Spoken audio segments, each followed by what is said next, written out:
Good morning, everybody. Or, well, whatever time it is at your place. But welcome to the stream. Today's the 29th of these, mental health streams. And yeah, it's a little bit crazy that it's like so many already. But I mean, at the same time, it also makes so much sense, right? Twice a week since a few months now. But yeah, the next time is literally gonna be the 30th stream of this kind of format, if you so want to call it.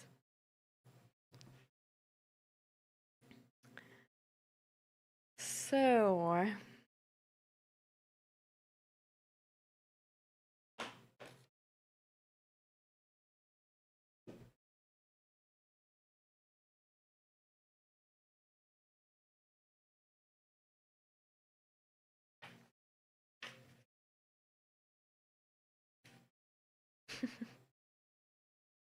this block is also getting kind of full already.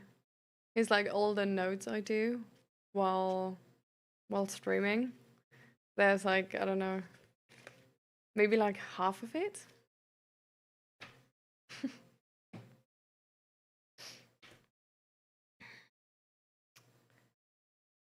Hi Asta. Welcome. How are you doing? Welcome to the stream.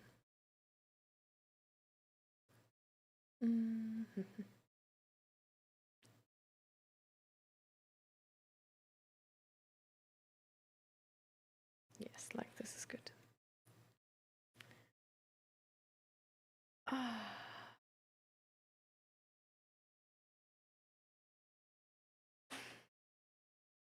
didn't drink my coffee yet. I'm still a little bit tired. At the same time, I'm not as tired as I don't know. Sometimes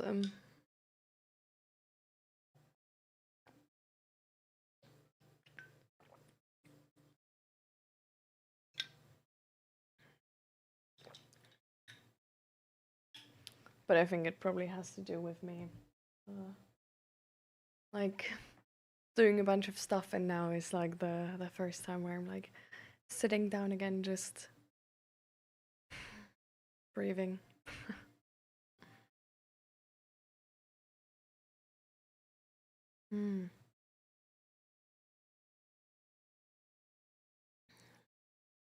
Is there anything we can talk about, or anything, I can do to help you or to support you with this?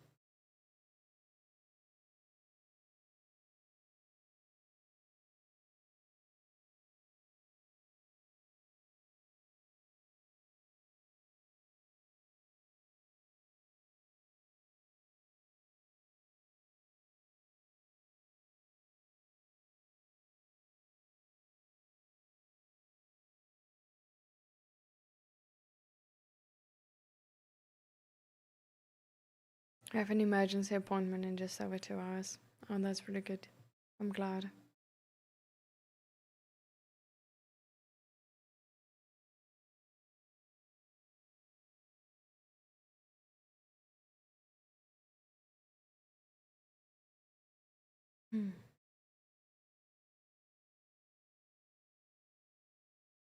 Why do you think is it so bad right now?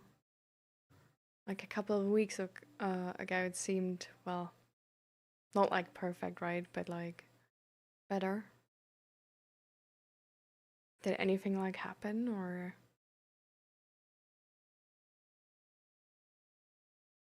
is it more like the normal turbulence of up and downs?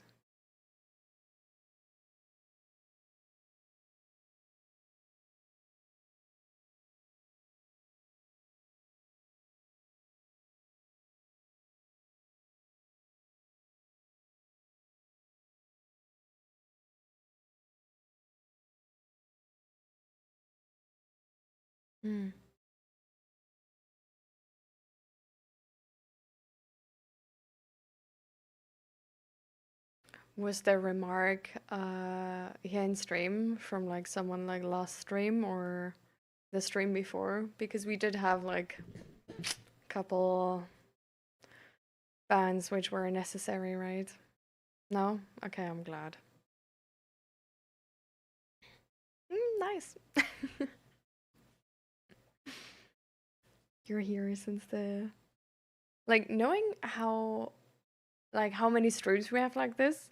Actually, with this like watch stream, we're sort of like able to tell you've been here since the like 19th mental health stream. That's kind of cool.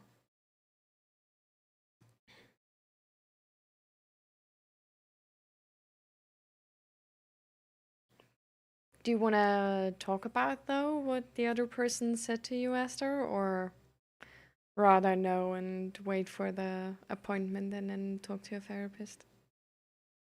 What would you prefer? And hi, Irfan, welcome. How are you doing?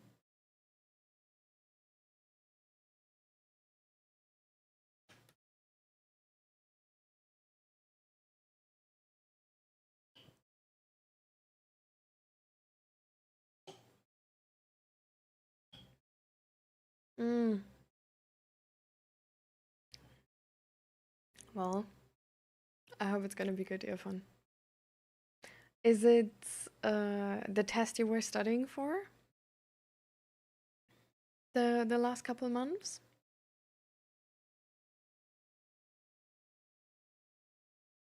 I was already struggling, and they said something like CP, chronic PTSD is not real. They just need to lighten up.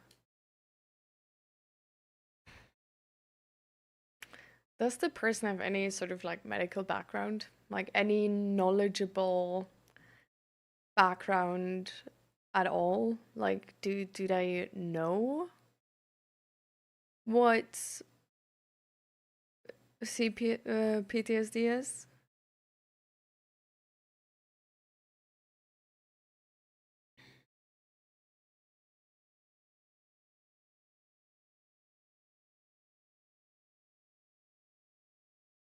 No, it was a Karen from next door.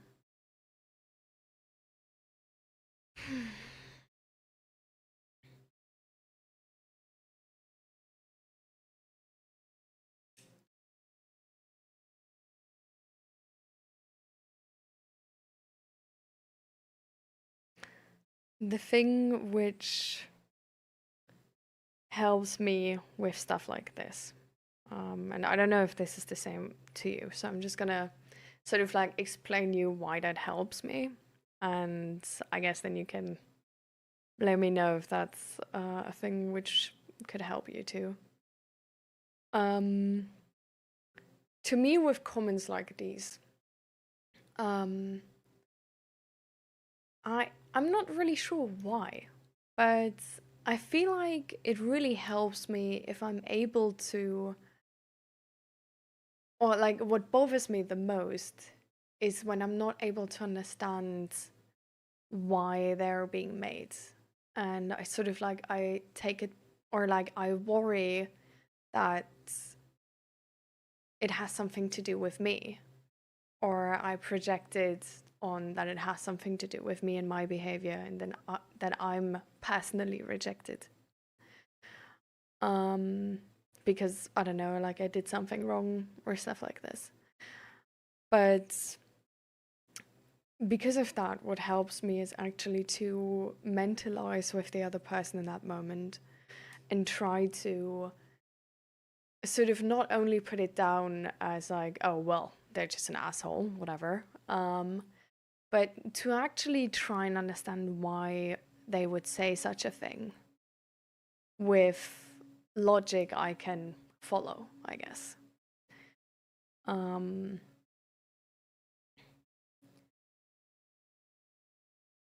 Like, why would someone be like sort of like so mean to me, even though I don't deserve it? And more oftentimes than not, once you sort of like get to like an explanation of that, I don't know, it's like way easier for me to let it go and not be bothered by it anymore. Because I don't know, I don't feel like a victim in that moment anymore. Because it's like usually it doesn't really have to do something with you personally, right? Usually it has to do with their worldview, their own struggles, their emotional, like, inability to be available and see others. And I don't know, like, understanding them helps me to like let go of the comment and sort of having compassion for them as well, I guess, for having made that comment. I mean, that's already good. I mean, considering you're in treatment for anger issues and aggression, that's already a really good step. I'm proud of you.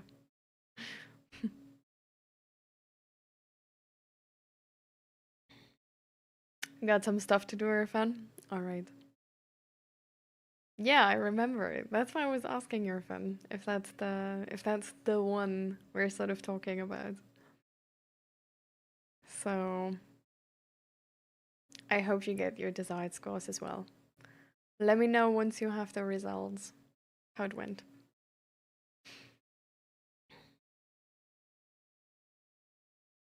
I know I should not let it get to me, but it's just hard when you're already having a hard time because you don't sleep well. No, I understand it's really hard.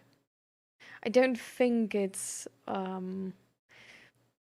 we say that so often, right? Like, you shouldn't let it get to you, or like, yeah, just don't think about them, or just let them talk. Like, what do they know? But I mean, as a matter of fact, we're social animals and we try to be accepted by society, right? And I don't think it's a bad sign that we actually care what others say. I think it's actually a good sign, right? It's a sign that even though somebody doesn't know us, we're actually open to criticism in a way. Like, we're open to self-reflection.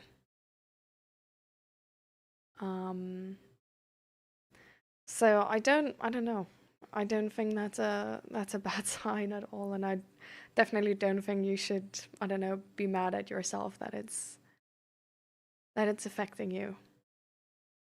But I feel like, yeah, like trying to find out how you can deal with things like these if they are affecting you might be a good idea.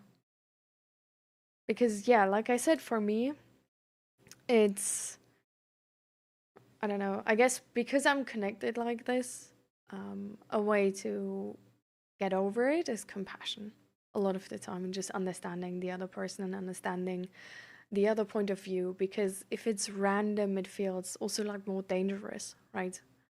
Because then I wouldn't know if the next person would reject me for the same thing, just like that. But if I understand it, and if I understand that, for example, like, I'm just like putting things in a room here now. How, like, if I were in your situation, like how I would maybe I guess try and understand her.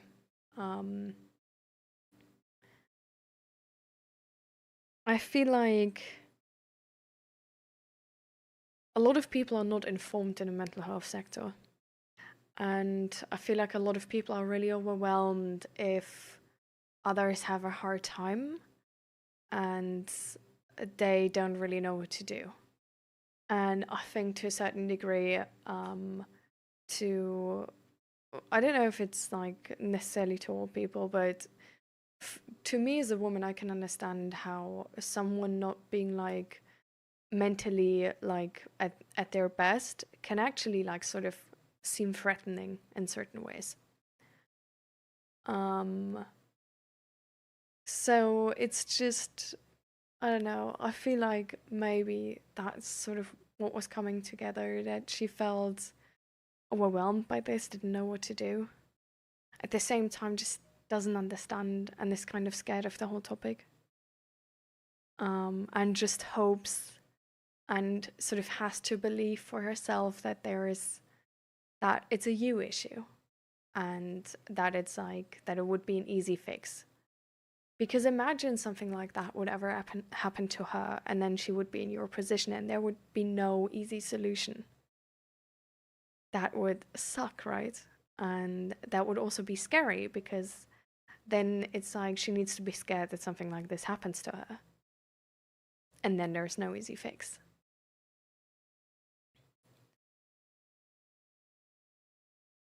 No, I understand. It's not cool. Like, you're entirely right. It was wrong of her to say that. I'm not saying it's like excusing that she should say sorry for this. But at the same time, it's a thing where, to me, because I understand where her sort of inability to connect with me comes from, I understand that what she's saying is based on her perception of me and not based on my reality. Because once I understand how her perception of me looks like, I understand why she would say something like this. But because I am not like this, it's, I don't have to worry about it anymore. You know what I mean? Sigma vibe. Thank you for the follow and welcome. And welcome Crazoop and welcome Navandro. Hi everybody. We're at the moment sort of talking about, talking with 𝔹𝕃ℂ𝔻 about a comment he got from a neighbor. And just, yeah, how it gets to him, because it was just a really shitty comment about not believing in, well, essentially his mental struggle of having like chronic PTSD. And just this like advice, more like insult, of being like, yeah, just lighten up. It's not that. So I was going into how I sort of like treat these comments, and at the same time how it's not bad to be affected by them, and how it's very normal and very human, and actually maybe a good sign to be affected by them. Because it means that you're connected to the people around you, and it means that you actually care what other people say.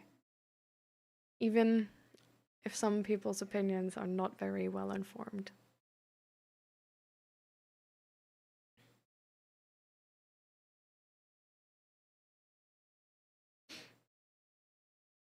I don't know everything, and I would never say it's not real. I would say I don't know it and ask about it. I understand. I mean, that would be the better way to do it, Asta, right? But I don't know. To a lot of people, actually, like not knowing and being not like knowledgeful is really threatening. Because, well, in our society, like knowing and not knowing can often sometimes sort of be interpreted as like how much respect other people give to you and how they treat you. So it can make people actually desperate to always pretend like they know. And again, if, I don't know, the reality of like mental struggles existing where there's no solution just like that, but it's just a long struggle where you have to put effort in every day, and it just gets a little better every day. Something like that existing is really hard to accept for a lot of people. And so I think, honestly, she saying that to you wasn't a matter of you. But it really was a matter of this can't exist in my perspective because it would be too threatening and too scary for me to accept. So I have to believe that there's an easy fix, you know?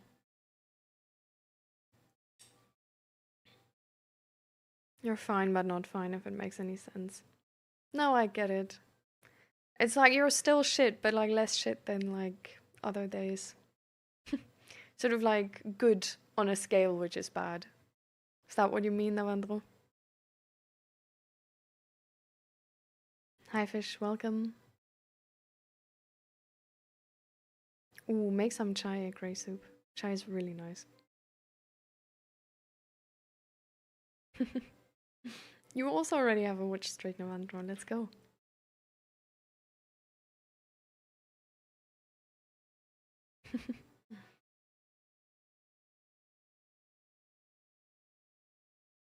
I think it's human decency. If you don't know it, ask about it and try to learn. It makes the world so much easier. Life doesn't have an easy mode, but when we have a little compassion to each other, the world would be a better place. No, I entirely agree with you. Again, I'm not saying, I don't want to say like this excuses her behavior. I think her behavior was still wrong. But I don't think she said it to be mean to you. I think she said it because she's scared of that reality existing.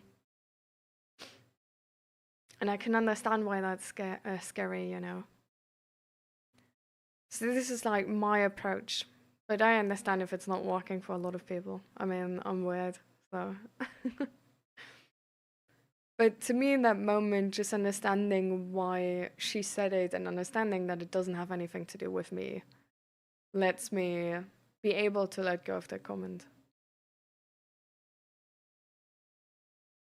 You know?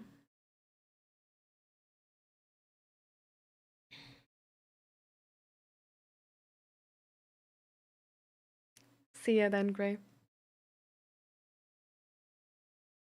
No, it's like I'm okay, but I'm just feeling lonely. I don't know what it is that I'm missing. You also gonna have chai? Why are you all having chai? Man. I also want chai.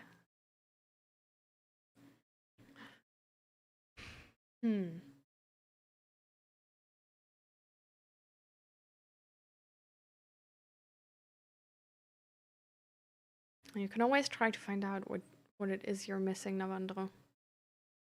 You can start with trial and error, really. Just eating something, see if that does anything. Texting to a friend, see if that does anything. Going outside, doing some exercise, maybe.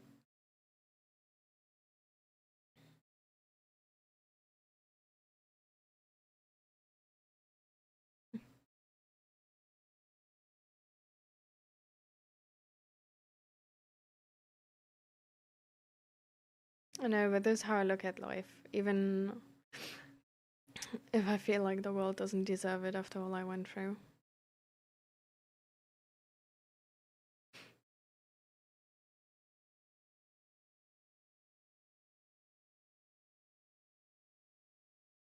Well, I don't know. I feel like this is good, right? But I feel like this is knowledge which is not automatic. You know what I mean? I think this is something where, yeah,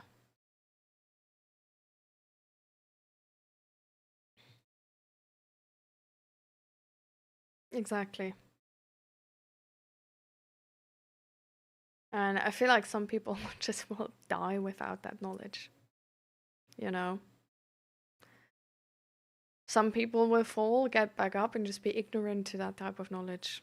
Some people will fall and get back up and give up to giving the world another shot like this, you know? And I don't know, I feel like right now in our world, actually, with so many like negative news, right? I feel like it's actually very easy to be of that mindset that you just can't believe it's that negative, and that you just try to dismiss any sort of suffering. Because if it were real, all of this would crash down on you and it would be too much.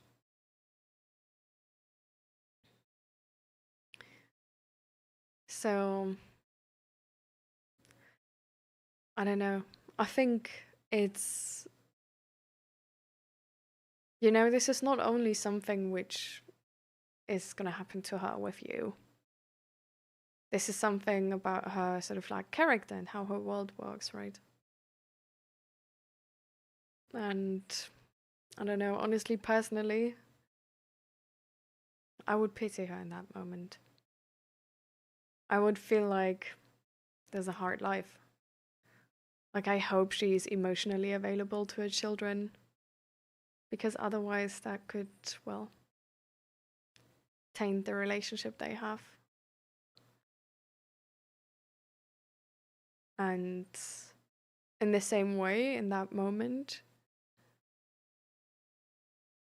she rejected you, even though you're a good person. She took that chance away from herself.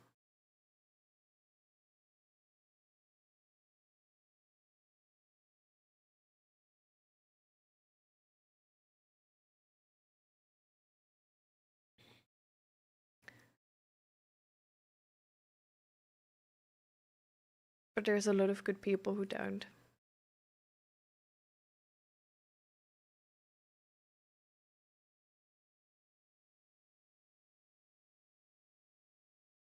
I think there's a lot of people like you, Asta, who are informed about what sort of life means with the struggles you have. At least to a certain degree, even though they might not fully understand you.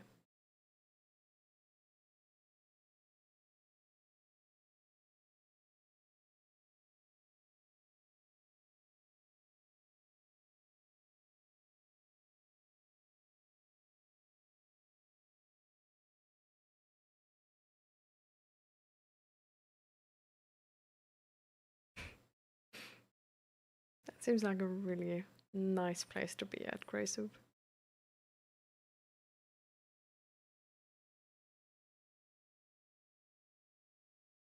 It's getting harder and harder to find the good people. Most are really superficial.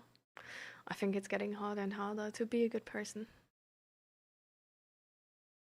With so many negative news, holding on to the material things and the superficial things is the easier way.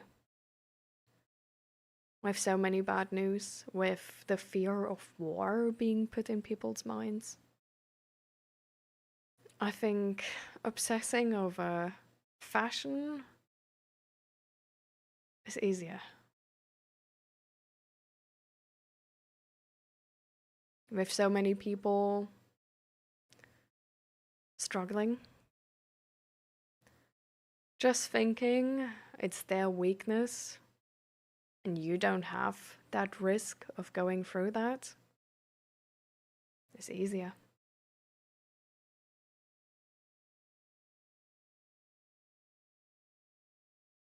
I know. I mean, it's not a bad thing, right? I would argue it's a good thing. And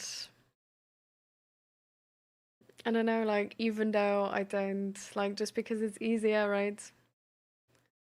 To believe in something which isn't real doesn't make it, like, really beneficial for your life, right?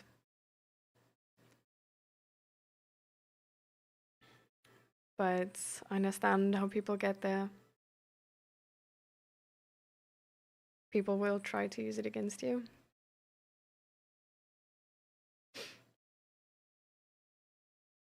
I think people who are trying to put you down will find something to put you down, because it's really just about them trying to put someone down in that moment, and you're the person they look at. I don't think it really has to do with anything you... Well, maybe they choose you if they have like, you know, like 4 people in front of them. Because you just conflict with their worldviews the most or seem the easiest target. But it's about them. And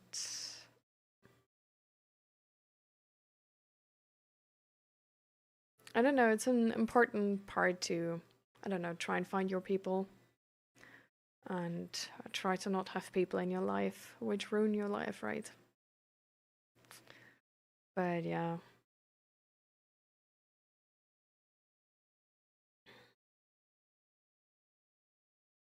I feel like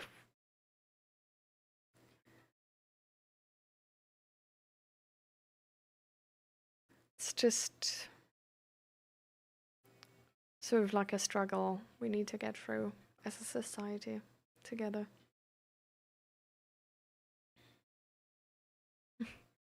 Kite, welcome. We're talking right now about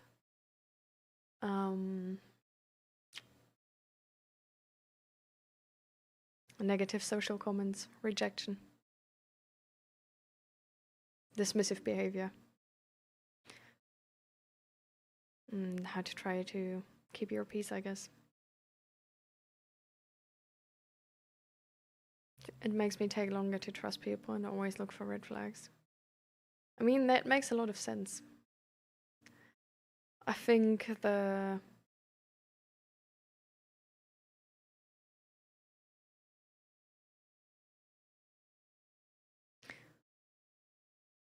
feel a good part is sometimes to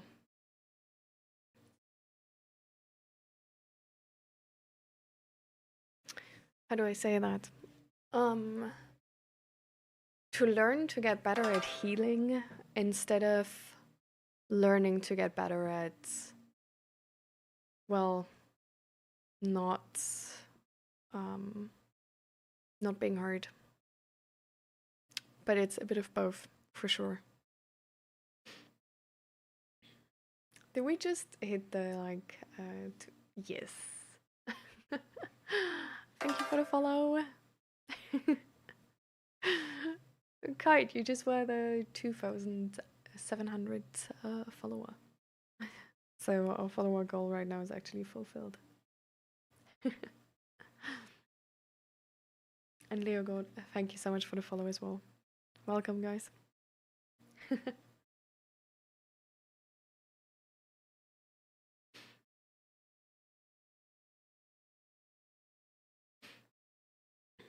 But yeah, I feel like living right and like being a good part of society is hard, you know? And I think it's just, what is this icon for your rewards? Which one do you mean? Wait, I'm trying to.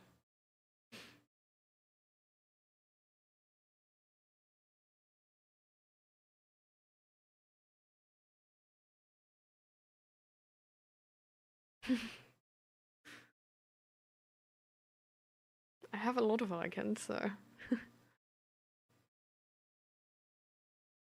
Thank you, Kite. You're welcome.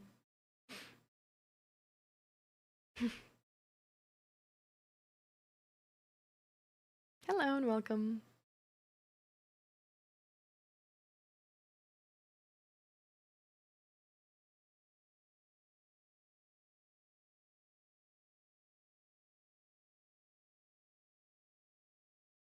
All right. Hydrate, everybody.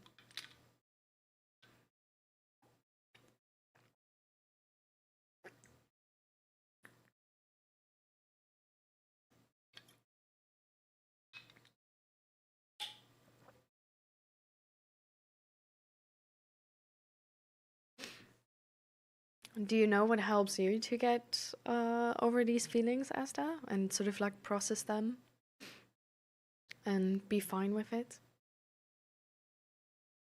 Have you found any strategy in the past?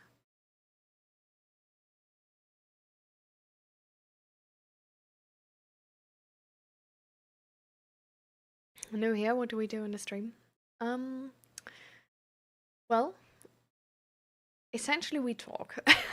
We talk a lot. And we talk about anything which is sort of like, well, bothering people mentally, what they need support with. That can be depression, that can be sleep disorders or anxiety.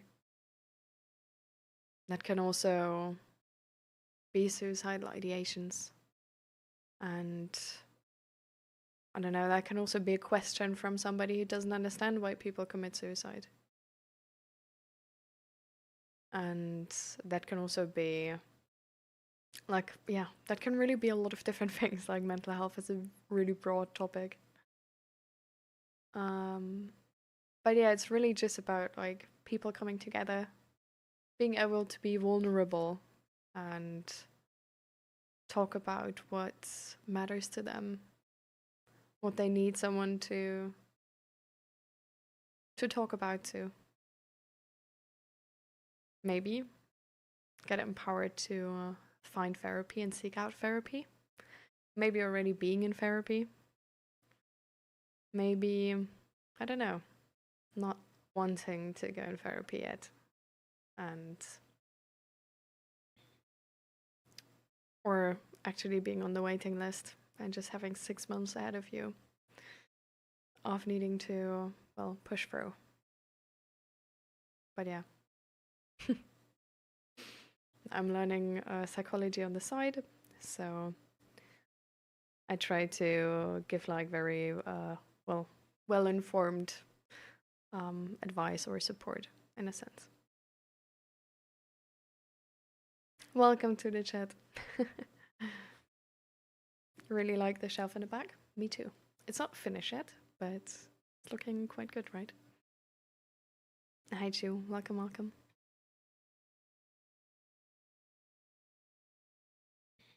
Well, first thing I do is get myself out of the situation because of my anger disorder. Makes sense. It's really depending how I feel. If I'm not doing well or because of lack of sleep, I just spiral.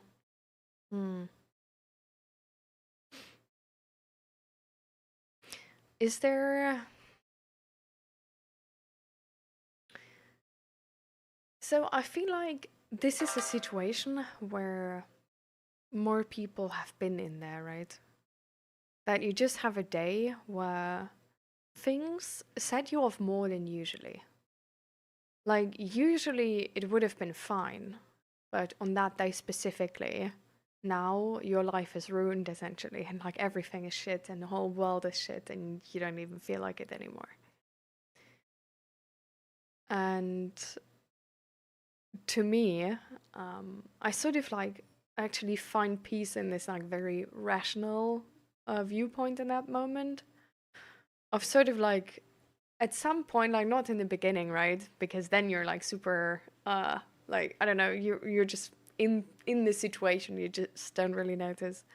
But at some point I notice like how emotionally bothered I am. And then I'm just like, wait, but I'm normally not like this. Like I don't know, like my parents are alive, like nothing like that happened, you know, like no like really big thing.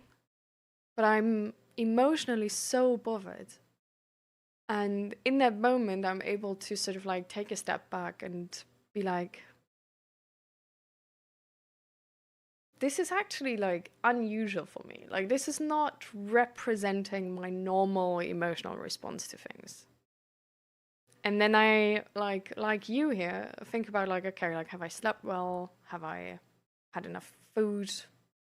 Did I drink enough? Were the last days maybe like really tough on me? And I still have that in the back of my mind. Or yeah, like is it maybe a topic which is like a really like easily triggering topic for me, like a touchy subject, you know? But like what is the like why is this today specifically so bad? And I usually find something. Like usually when you go through this checklist of like checking on your body and checking on your mental health of the past days. Like you asked that, like there is something, right? And once I found that something, I'm actually able to be like,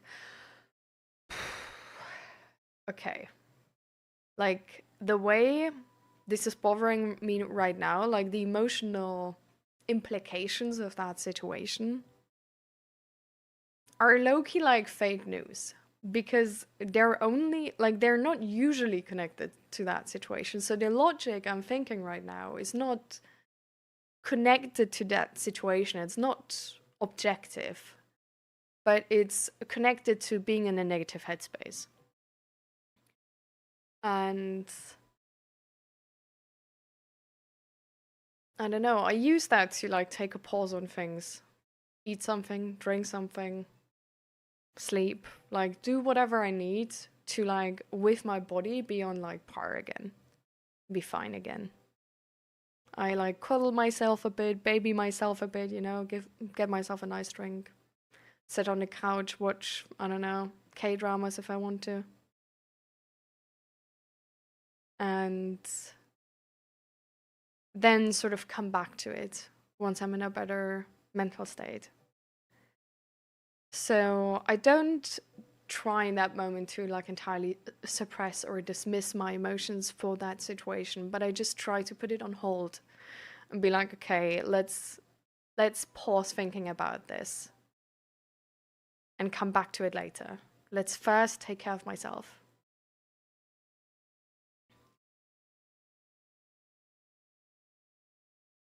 Hmm.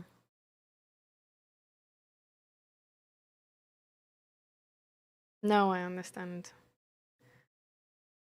So, yeah. Oh, that's tough because for me, actually, just like knowing this is not like connected to the like to like that it's for example because of sleep. Um, I just well, yeah, I don't know if that's like a maybe that's not good, but I'm just able to be like, okay, like these emotions don't make sense right now. Like they don't come from the thing. So I'm just gonna like not listen to the negative voices and just focus on something else and come back to that topic later.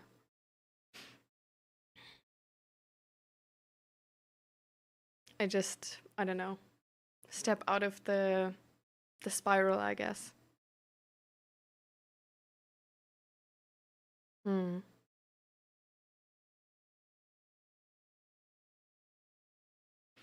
I mean, you have your emergency therapy appointment in 2 hours, you said. Um, uh, well, I don't know. Like, is there a way you can do like a, I don't know, like a small sleep now? How do you say that? Like a nap? Is that a thing?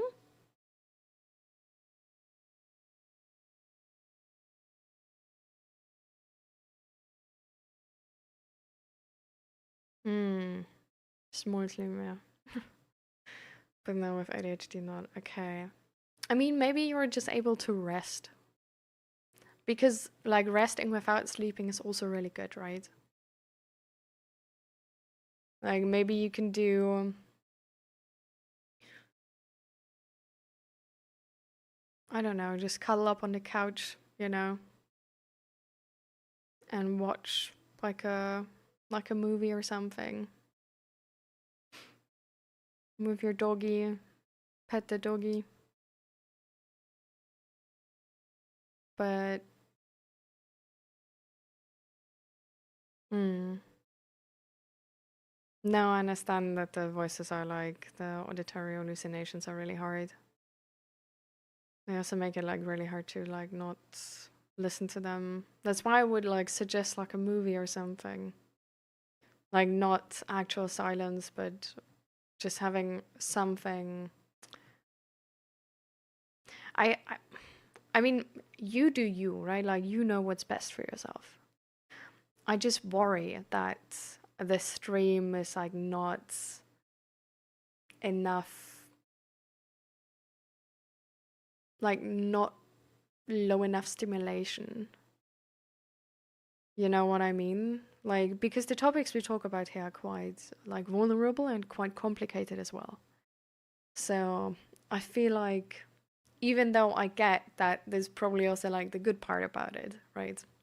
Because they actually catch your attention. They're definitely like, exhausting.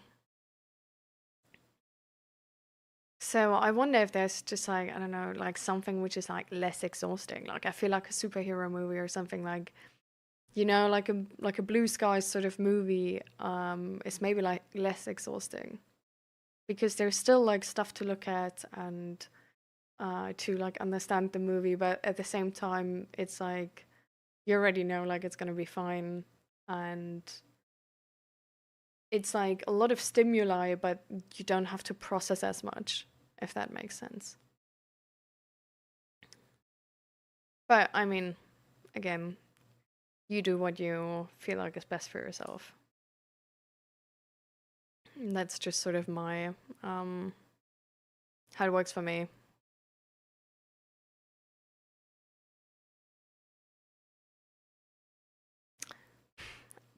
Isn't like tired and exhausted like Loki the same thing?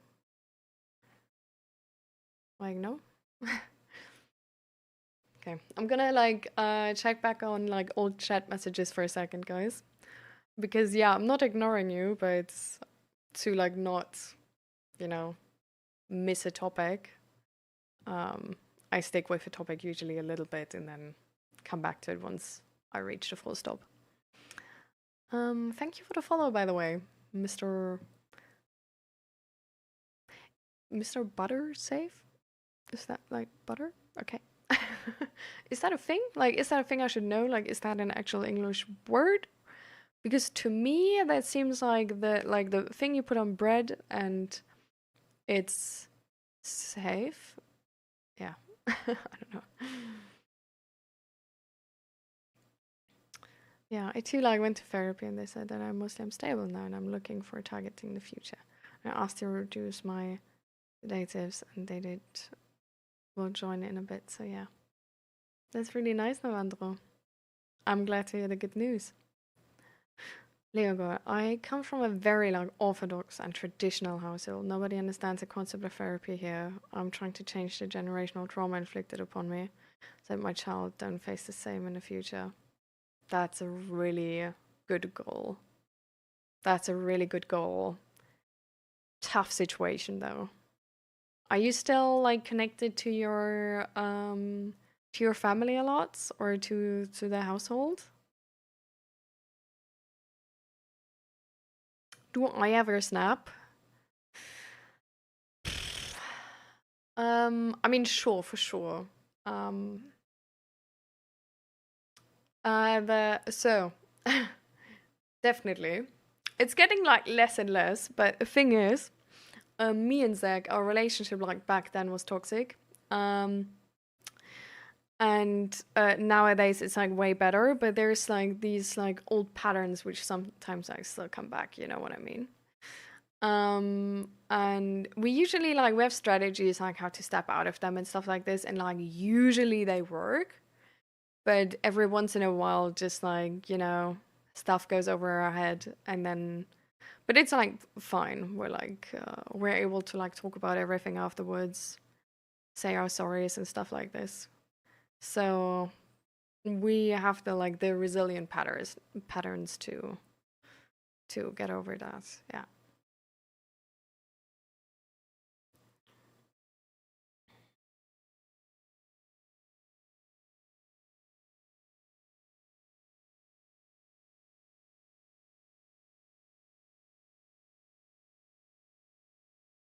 You're the meanie? Well, it's not really like that. It's like because it's a with relationship, it's always like both people, right? Because it's just one person reacts to the other person's behavior. But yeah, I'm definitely the like loud person. Like I'm the like how do you say that? Like I'm the chasing person. Like in relationships, there's like always like different attachment styles, right? So Zach is the avoidant person, and I'm the chasing person. So that makes me the loud person. And Zach is just like, then like, sort of like not listening, ignoring me. And then I get like louder because like, listen to me. Um, but yeah, it's like, it's really fine. Don't worry about us, guys.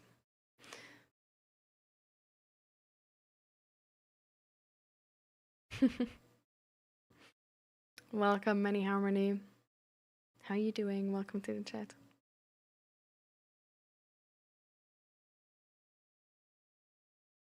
Yeah. I mean, attachment styles is a really cool topic, by the way. Like, if you ever, like, if you actually, like, I feel like, honestly, okay. I got, like, so excited. I, like, just rambled, like, all of it together. Um, the thing, so psychology, really fucking cool, okay? I'm super excited. And I would be like, always like, read anything in psychology. Like, everything is super cool, right? Like, I think everything is super cool. So, like, you for sure gonna think everything is super cool. Not. Um, but I feel like, honestly, attachment style and reading, like, a good book on, like, relationship therapy or, like, just, well, or just, like, attachment style in general is really helpful, I think. And would be really helpful for everybody, I think. Because like making and being able to make a good relationship, a stable relationship, a safe relationship is a skill. And looking at our society, well, we desperately need it. So, um, just sort of like reading like one or two books on that before, or like just already if you're in the relationship, but just to like make your relationships better, not only your relationship to your like partner, but actually also the relationship to friends and family. It could change a lot. Like it has a big impact. It's really cool. There's a lot of knowledge we have on that, which is not common sense. So you won't really, like, you will notice how some of the things your grandparents do actually make entire sense now that you read that book. And you will notice that some of the things they do are absolutely batshit insane. Um, but it's honestly a thing where, like, we have a lot of knowledge on this. We have a lot of studies on this. We have a lot of, like, really, really smart psychologists in that field of relationships. But the knowledge they have is never sort of like taught to us in common sense. It's not common sense yet. It's like people start to like make more, like there is more content on this with like mental health becoming more aware and stuff like this. There's also a lot of wrong content on this, right? But just getting into that a little bit and just getting some, like gaining some knowledge to get to understand the proper context, you know, I would honestly recommend it to everybody. Because I don't know, like, how are you gonna have a really happy relationship? Well, if you're ready, like if you know before you have big issues that there should be something that needs to change, you know? Like the really like being aware beforehand, like before the big bad happens, way easier to get a situation in check. And we know that from like everything, right?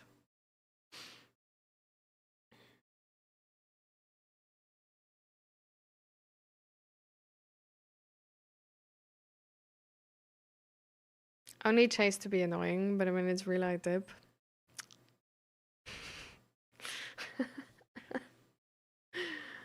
Oh, that honestly could be Zach.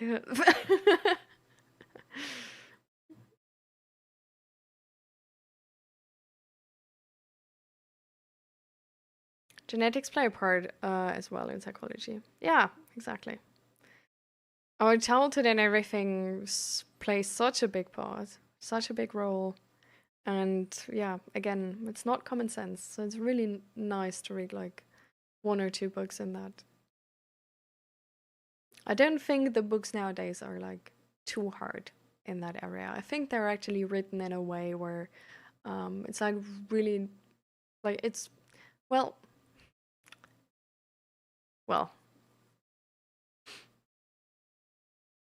to me, I think they're easy to read. I don't know. But I also read the normal psychology books. So maybe take that with a grain of salt. But it's yeah. My favorite Assassin's Creed game. Oof. I didn't play a lot of them. I only got a PC when I was like 18. So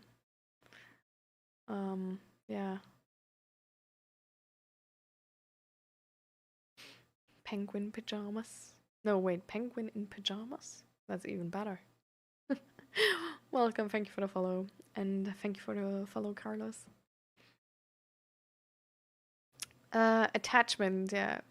There's like attachment theory is a thing, or attachment styles. But yeah, how to find like secure attachment.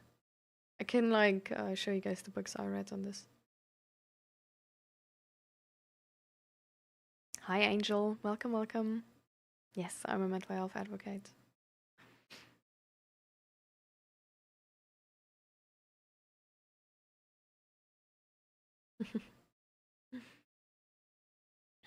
Welcome, welcome. In chat now. Penguin in pajamas. I like tried playing the Assassin's Creed like Odyssey, and I got so lost. Like it was that game where I noticed that like playing sort of like a more like open world story game is a skill which is apparently now I don't know, like I just didn't understand how to like properly like track quests and stuff like this. I always like untracked quests and then tracked new ones instead, and it was like I always thought like, okay, like there's a person which has like an exclamation mark, so I should talk to them. They're part of my quest. And then it was a new quest, and with talking to them, I apparently unquested the last quest, and it was yeah, I played it for like an hour. That was it.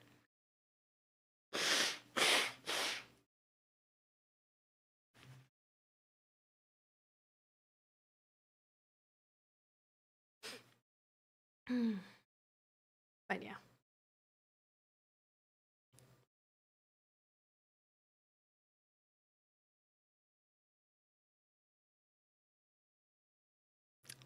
You mean the shelf? Or yeah. Yeah. Thank you. We built it ourselves. So it's not finished yet, as you can see. But yeah. No, I was just yeah, I actually well, you can't see this. Fair. But we have like a pull-up bar thing here. Yeah.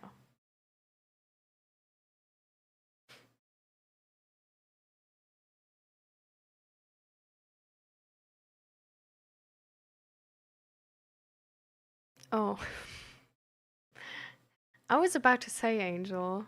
I'm not sure, like I tried to like I read it like 2 times or something. I don't know what you mean with don't milk yourself, guys.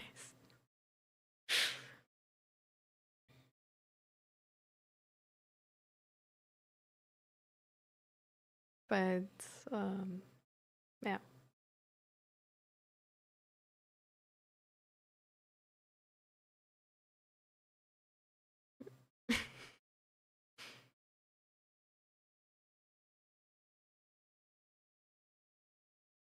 You're here too. You don't want to be ignored from here too? What do you mean?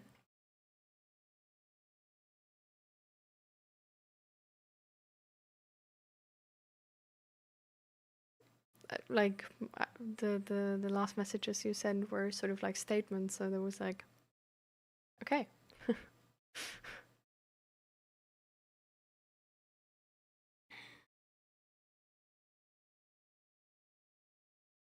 So many plushies. These are actually hats, by the way.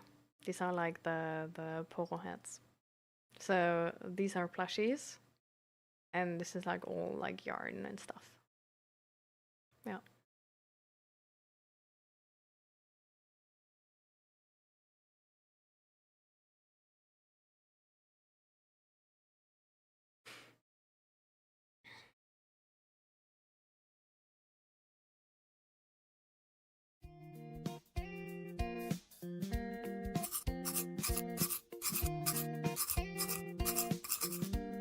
この顔、嫌だな。毎日、そう思いながら生きてる。ああ、おはよう、はるちゃん。もうなんで起こしてくれなかったんだよ。超寝坊した。すごい早くに目覚ましかけてなかった？そうだよ。今日サークルの早朝散歩の会だから6時に起きたかったの。聞いてないし。つか何それ。そんなことより準備しなくていいの？ああ、そうだ。ごめんといて。お母さん、食べてる暇ないからおにぎりにして。急に言われても困るわよ。着替えてる間に握ってよ。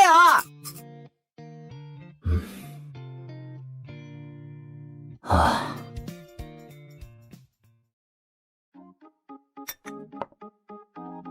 いただきます。はーい。ちょっと和樹、具はどうするの？梅干しとおかか。贅沢言ってる。もう面倒なこと言うわね。ごちそうさま。はるちゃん、俺のウォーキングシューズってどこ入れてたっけ？はあ、靴箱に入れてあるじゃん。ほんと？最近見てないんだけど。仕方ないわね。ある日、靴出してやって。はい。名字じゃないんだから。ほら、和樹、おにぎり。わーい、ありがとう。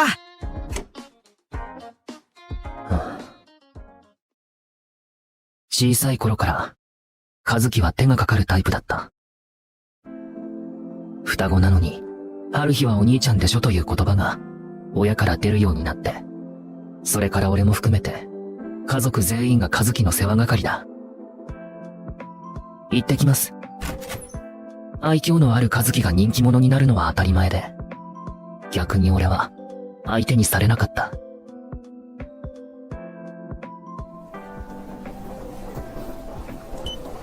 比べられたくなくて、高校も大学も、和樹と別のところに行こうとしたのに、全部和樹がついてきた。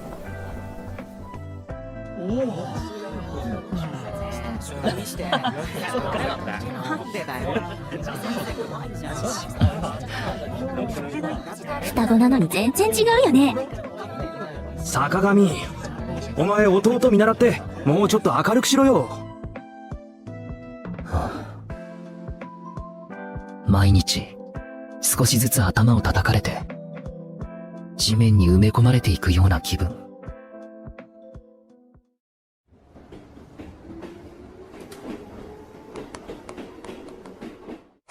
今日時間あったらどうかな。この間はありがとう。2丁目来たら連絡ちょうだいよ。そしたら俺すぐ行くから。は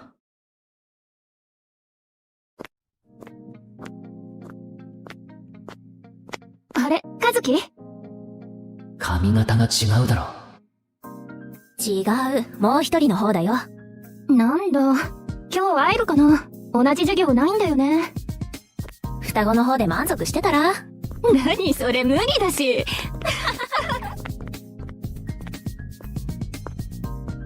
代用品にもならないか。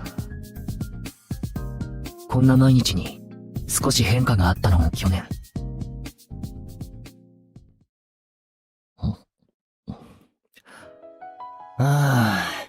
なんかめっちゃくちゃにハメ外したくね？なんだよそれ。せっかく大学生なんだしさ、ちょっと冒険というか。例えば？乱交パーティーやるとかさ。そっちかよ。でもさ、冒険なら2丁目行けば？ゲイの街じゃん。結構奔放らしいから、それこそ乱行とかできんじゃねえの？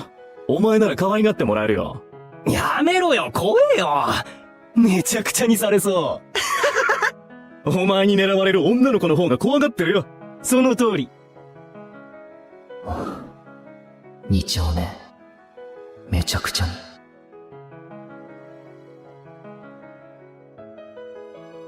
雑居ビルが多い。普通の街に見えるな。多分、自分はゲイなんだろうと思う。恋をしたことがなかったから、はっきりはわからなかったけど、さすがに中学くらいから、性的な興味が男にしか向かないのは自覚していた。この公園で出会い待ちするのか。座っていれば声をかけられて、ついていけば成立。みんなすぐに決めるんだ。お、かわいい子だな。新顔か？俺がいろいろ教えてやるよ。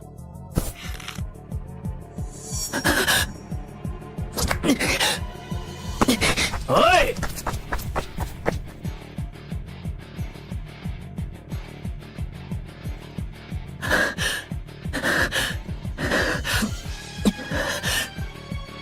やっぱ、無理。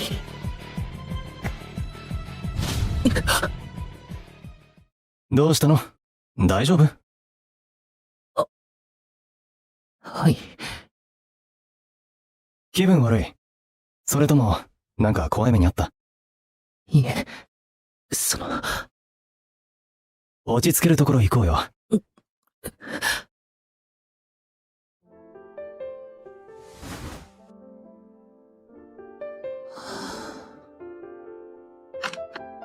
相手、探してたんだろ。こんなものなのか。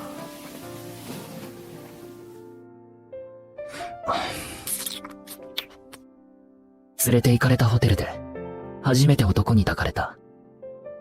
めちゃくちゃにはされなかった。ただ、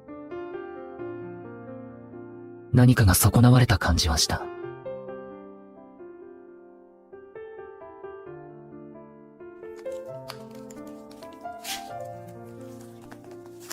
自分が、自分じゃないみたいだ。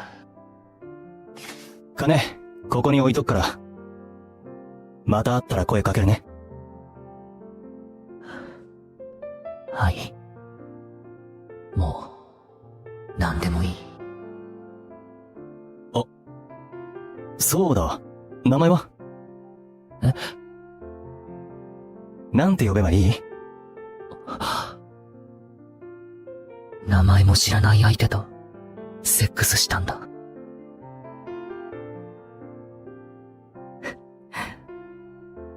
お？どうしたの？いえ。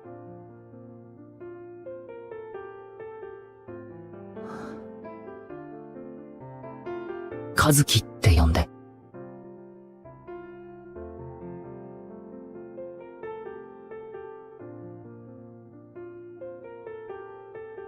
金が欲しいわけじゃなかったけど、何も言わないでも、みんなお金を渡してきた。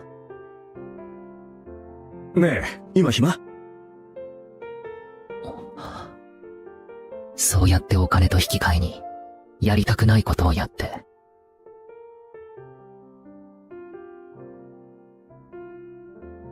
自分と和樹を、少しずつ、損なわしていく。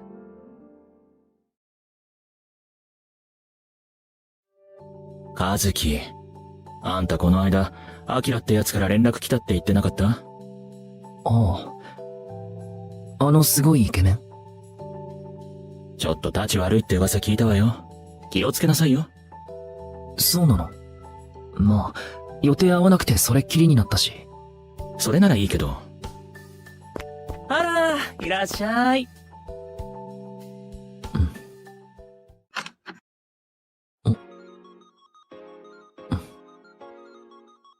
この間もここでアプリ見てたね。俺も登録してるんだけど。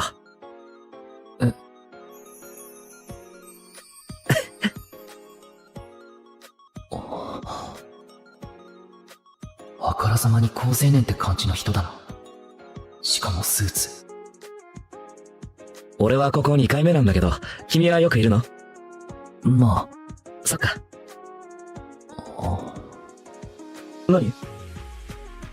会社帰りですか？そうだよ。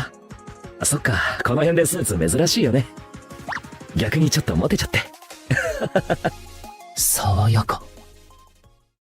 学生？まあ。ナンパ？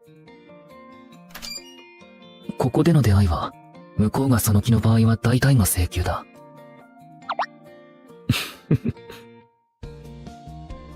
この人、どういうつもりなんだろどうしたの？俺変？あ、いえ。君、楽しくてここに来てる？別に。楽しくないのに、どうして？どうしてって。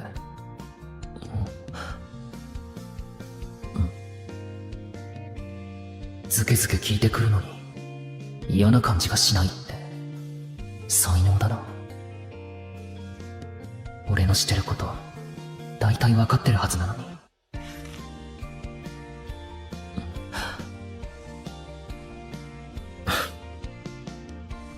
この町に友達は？特にいないけど。じゃあ、俺と友達になろうよ。え？友達がいた方が楽しくなるよ。あ、教えて。君の名前。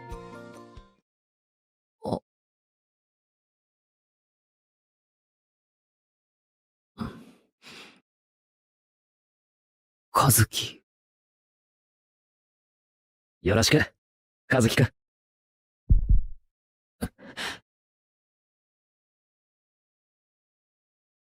この町で、初めて友達ができた。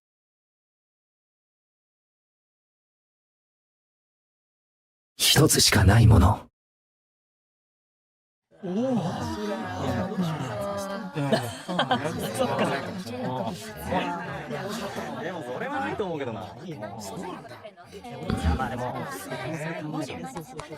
今度の金曜空いていたらどう？かわいいね。メッセージちょうだい。顔がろくに写ってない写真なのに。立花さんから。今日の昼はがっつりカツ丼を大盛りにしたら胃もたれが。年かな？うん。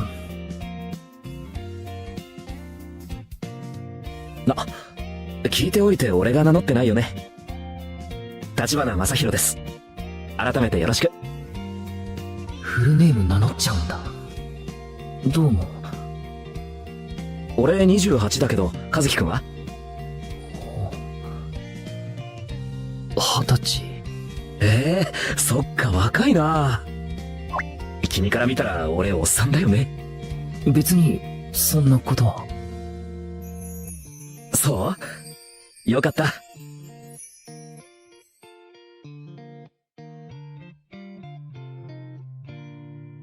立花さんからは、あれから毎日のように、たわいない内容のメッセージが届く。返事は3、4回に一度くらいしかしないのに、同じペースでメッセージは来る。友達ってこういうもん。金曜の夜どうしてる？空いてたらご飯行こうよ。こういう感じなのか。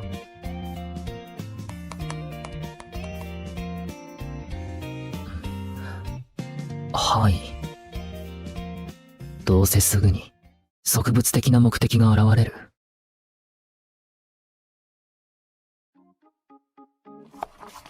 あ、母さん。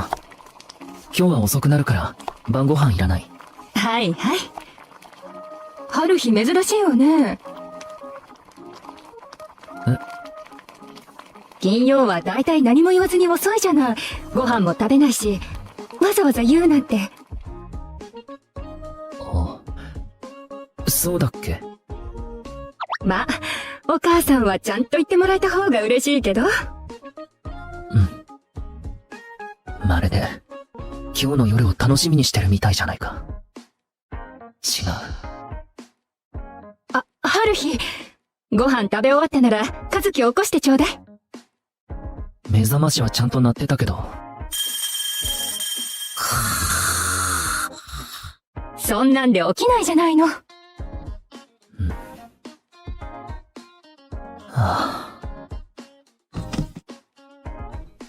日常は何も変わっていないけれど、小石が落ちた波紋がいつまでも消えていないような変な感じ。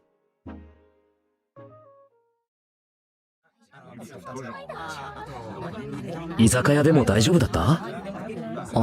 はい。ここ何でもうまいんだよ。俺一人暮らしだからこういう素朴な料理食べたくなるんだよな。和樹くんは実家？はい。そっか、いいな。黙ってても風呂が沸いてご飯が出てくる幸せ。はあ。慣れないな、こういうの。和樹くん、綺麗にお箸持つね。え？食べ方も綺麗だし、しっかりしたお家なんだな。そんなこと初めて言われた。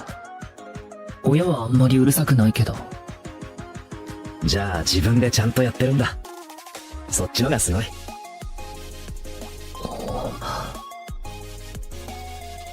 さあ、俺も食うぞ。なんか調子狂う。ありがとうございました。いつもの店行く？今日はいいかな。そっか。じゃあ俺もこのまま帰ろう。なんで驚くの？いや、ホテル行かないの？じゃあまた連絡するから。気をつけて帰って。おやすみ。おやすみなさい。橘さんは？いただき。いただきます。これは？派手すぎ。そうかな。本気で俺と友達になろうとしているみたいだった。他愛ない会話を積み重ねることに意味があるなんて思ったことなかった。今日はこのまま店行く？うん。でも、少しずつ、橘さんを知って、俺も知られていって、何かが作られていく。ひくん。和樹くん。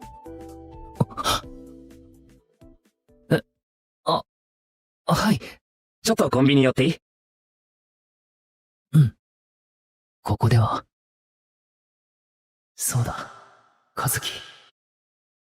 この人の前では、俺は俺じゃない。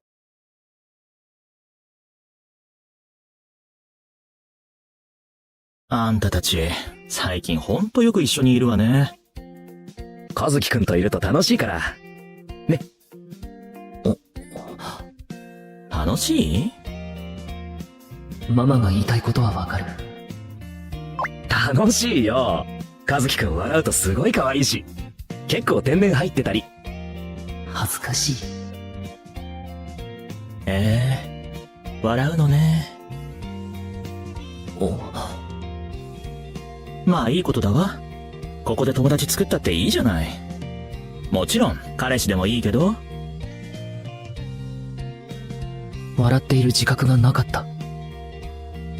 俺じゃない俺が何かを作り上げたのだとしたら、それは誰のものなんだろう。和樹くん、まだ何か飲む？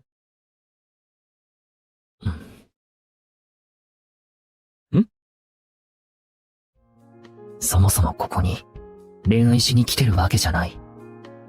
友達を作りに来ているわけでもない。もう帰ろうかな。そう？じゃあ俺も帰ろう。ちょっとトイレ行ってくる。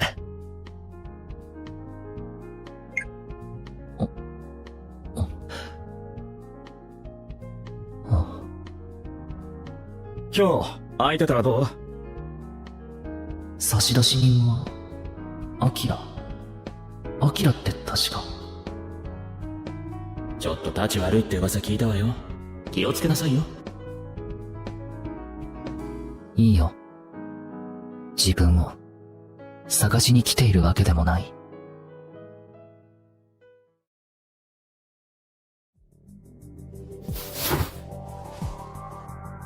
お前おとなしいって聞いたけど、俺がたっぷり可愛がってやるよ。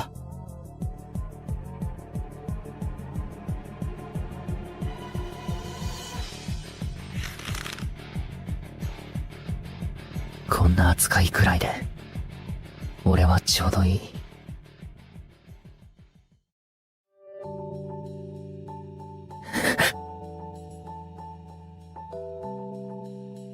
和樹には、ちょうどいい。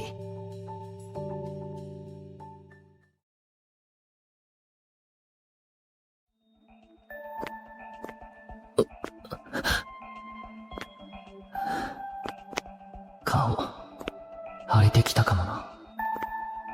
ああ、このまま家に帰れない。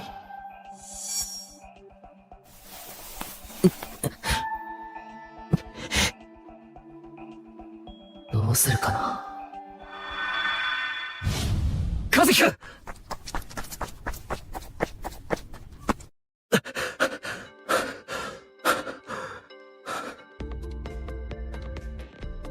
君！なんて。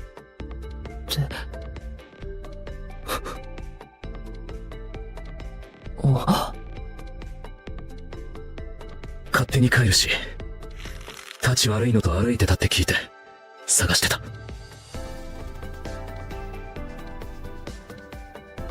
行こう。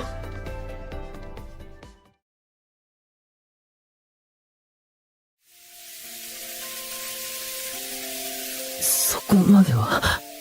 いいから。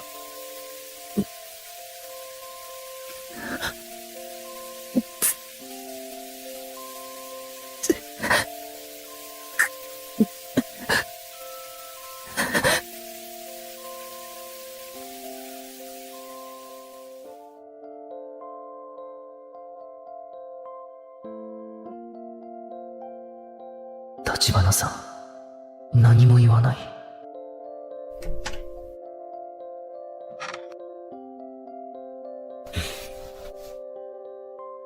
こっち向いて。冷やすから。座ってるの辛いだろ。横になって。でも、いいから。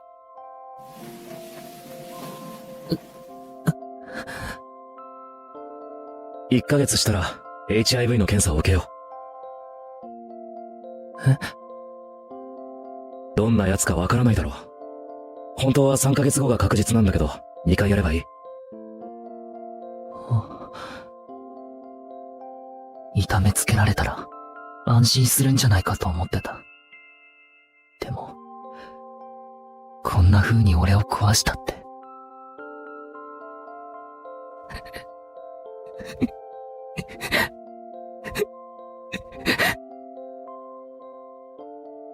ごめんなさい。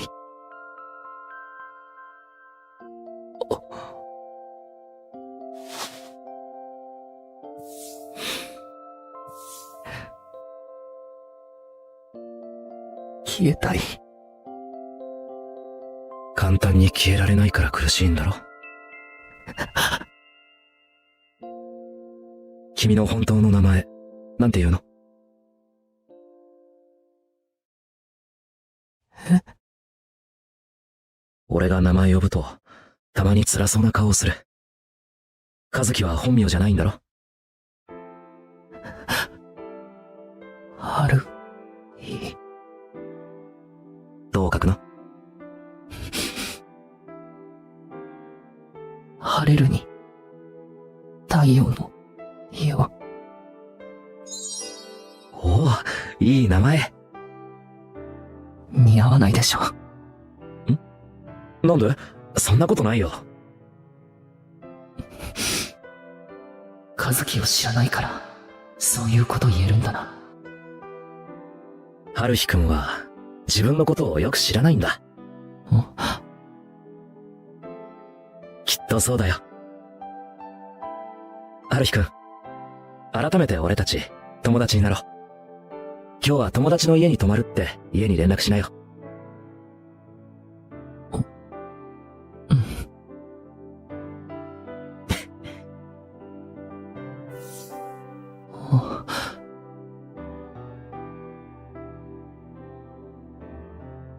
大丈夫だよ。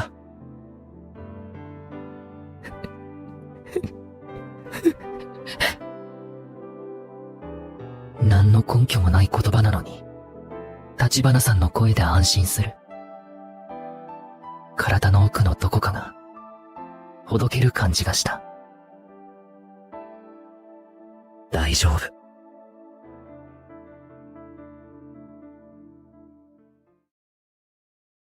一つしかないもの。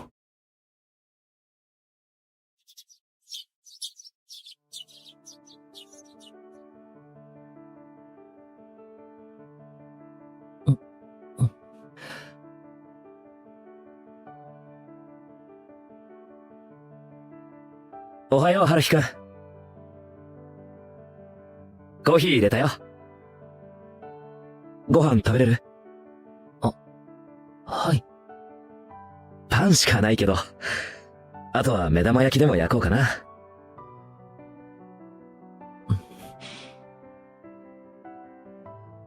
昨日のことが夢みたいに思える。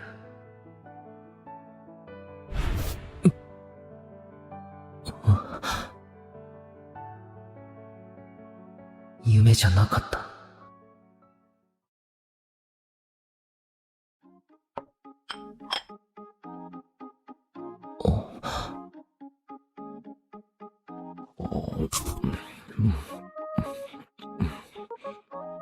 こうやって家での姿見てると、なんか若く見えるな。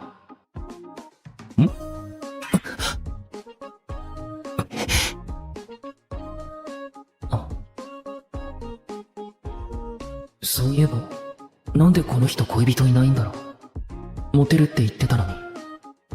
今さら聞けないな。春日くん、まだ帰らなくても大丈夫だよね。うちで映画でも見る？映画？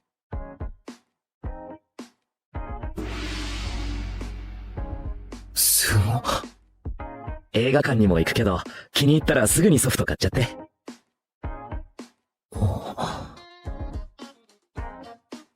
春日くん？俺も結構映画好きで。そうなの？そんなこと今まで言わなかったのに。そっちだって。あ、ほんとだ。隠してたわけじゃないのに、なんで今まで話に出なかったんだろう。ほんと不思議だね。俺はあんまり人と映画を語るようなタイプじゃないからかな。俺も。おう。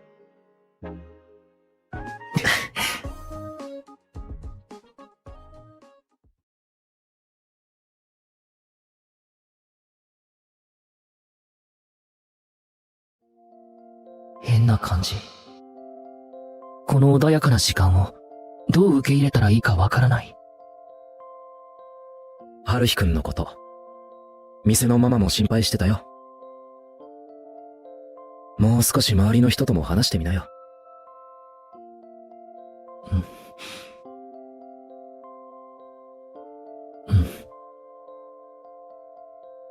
見返りを求めない優しい感情の受け止め方がわからない。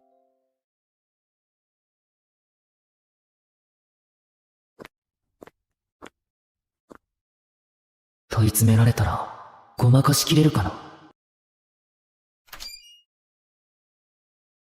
おかえりなさい。何よ、黙って入ってきて。ただいま。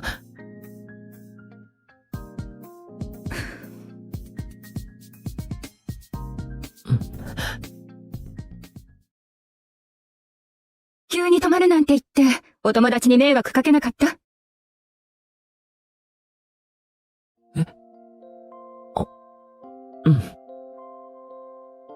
大丈夫ね。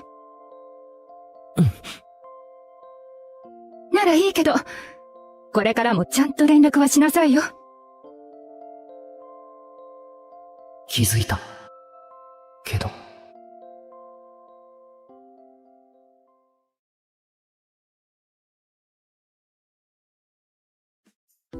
そっか。信頼してくれてるんだね。あんな反応すると思わなかった。親の心こ知らずとは、まさにな。うんうん。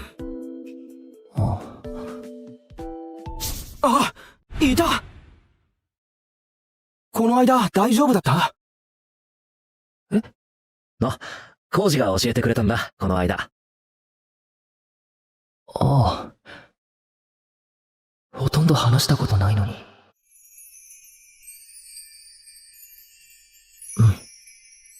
大丈夫だった。ありがとう。はあ。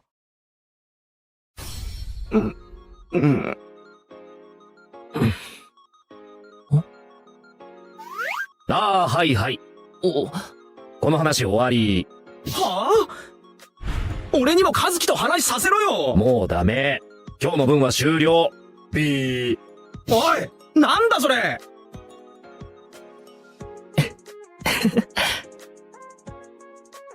あらあら、和樹を取り合いなんて珍しいじゃない。まあまあ、ずりーよ正宏。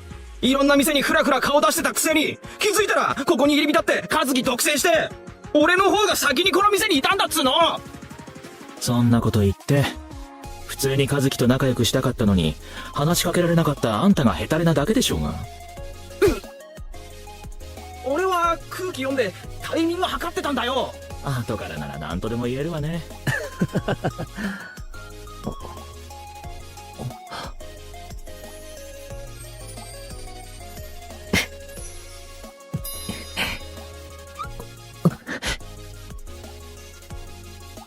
そういえば、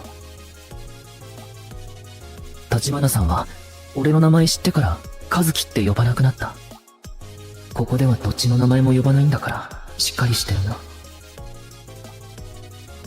自分がここに来た最初の理由が今はなんだかぼんやりしている。この街が俺を壊してくれるんだと思ってたけど、今は俺を作ろうとしてるみたいだ。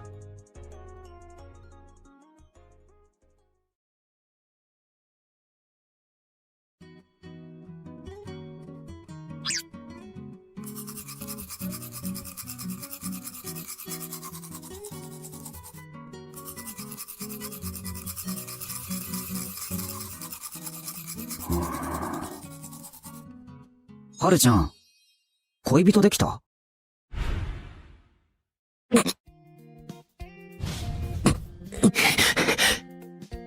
なんで？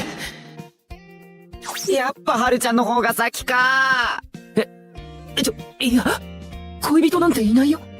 俺が好きになる人はみんなはるちゃんの方がいいって言うんだよ。俺もう何回も失恋してるんだから。は？大体みんなひどいんだよ。何が好きだ、静かで綺麗なのは春日の方だろって。もうその通りだけど、それ俺に言うなよって。嘘でしょ。嘘じゃないし、めちゃくちゃありがちな話だろ。ないと思うよ。俺モテないし。はるちゃんがシャットダウンしてるだけじゃん。俺何回もつなぎ頼まれたし。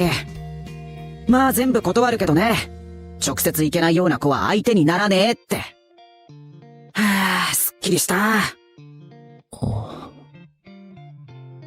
で、その子ははるちゃんにダイレクトアタックだったんだよね。それともはるちゃんから？だから違うって。とりあえずうち連れてきなよ。連れてこないよ。なんで？なんでって。はるちゃんが選んだ人なんだから大歓迎だよ。そうじゃなくて。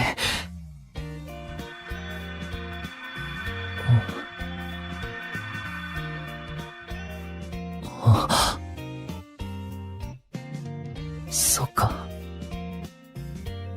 片思いだから。というか。片思い？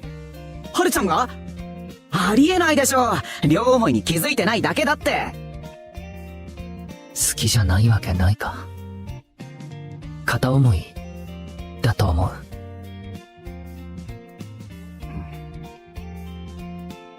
そっか。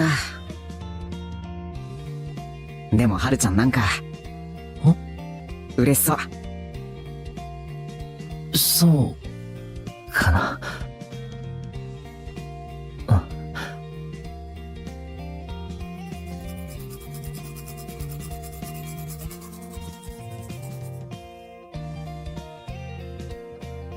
自分が嫌い？和樹が嫌い？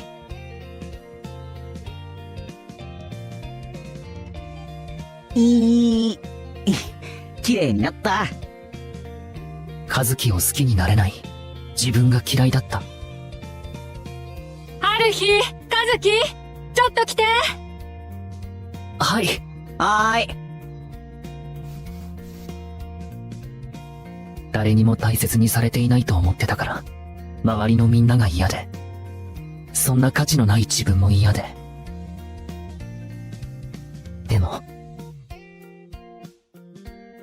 全部まとめて好きになれたら、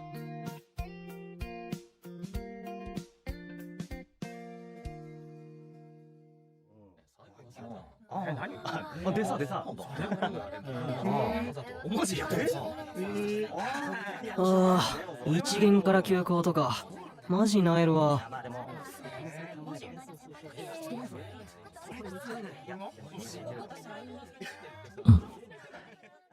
もう、アプリは。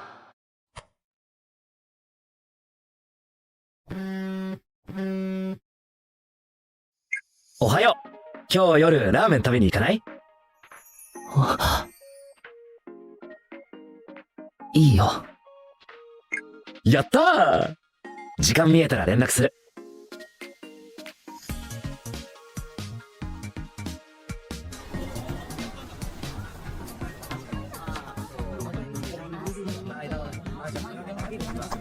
はるひくん、遅くなってごめん。お疲れ様です。出ようと思った途端に電話かかってくんだもんな。あるあるだけどマイル、いやはや。じゃあ行こうか。今日俺が食べたいラーメン家系なんだけど、それでいい？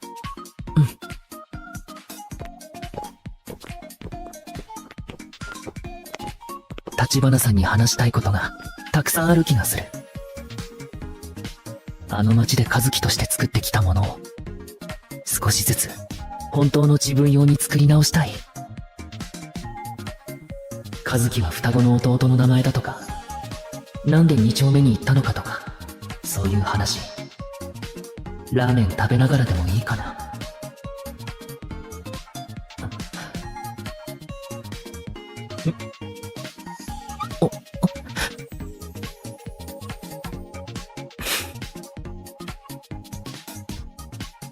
ゆっくり行こう。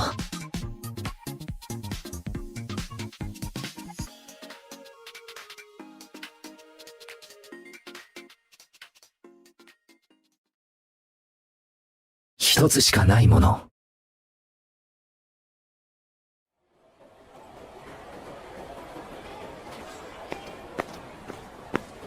おう、和樹のお兄ちゃん。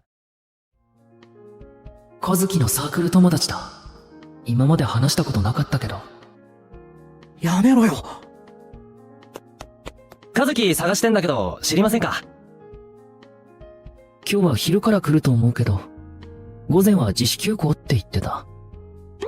マジか。あいつ、俺のノート持ったままで。あ、それはごめん。いやいや、お兄ちゃんは悪くないし。情報あざす。今度、サークル遊びに来てくださいよ。でも俺、早朝散歩とかちょっと。あれはいつもやってるわけじゃないし。次はカップ焼きそば食べ比べの回だから気楽に。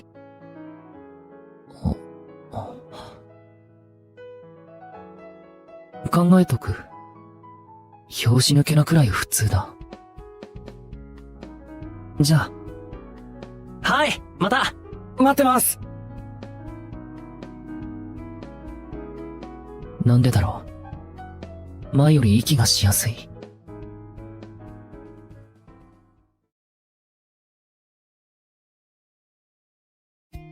まだ飲む？はい。ママ、おかわりちょうだい。はーい。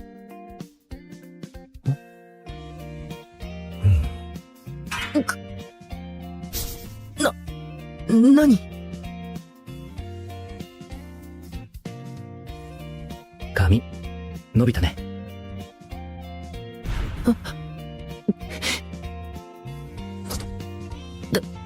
立花さん。正宏って呼んでって言ったろ。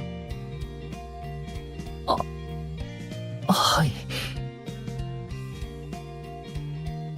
正宏さんが、最近なんだかおかしい。はあ？正宏の様子が変？変っていうか、今までお兄さんって感じだったのに。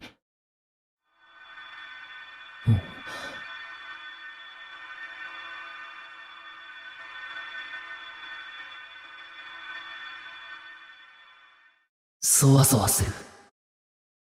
何言ってんのよ。保護者スイッチ切って、男スイッチ入れただけじゃない。なんで？なんでかは本人に聞きなさいよ。知っててもあえて言いたくないわよ。私は。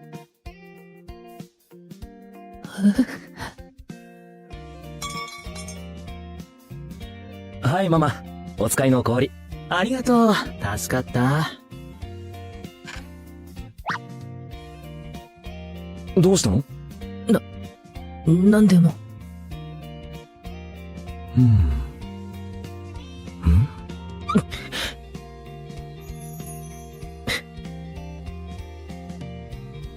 今度映画見に行こうか。映画？せっかくの共通の趣味だろ。はい。そういえば、好きな作品結構被ってた。何か見たいのない？考えてみます。これからしばらく君の希望で遊ぼう。希望で？見たい映画、行きたい場所、やってみたいことどんどんしよ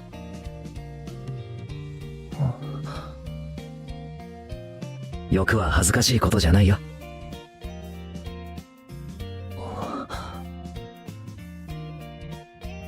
欲？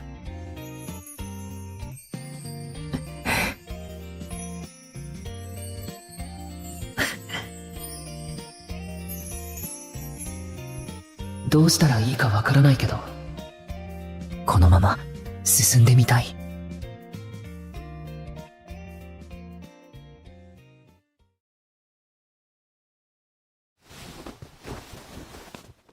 春日、ご飯よ。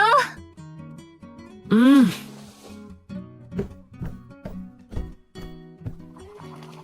あれ、和樹は？今日は友達と食べるからいらないって。お父さんも遅いみたいだから食べちゃいましょう。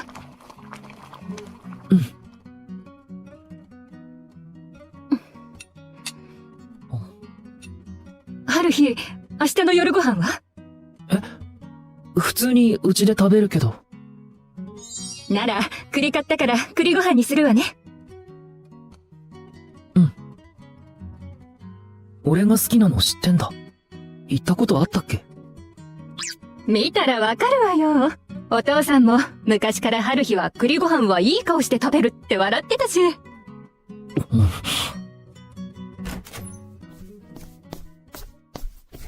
ただいま。あら、和樹？お友達は？ドタキャン、ひどいと思わない？母さんご飯ちょうだい。はいはい。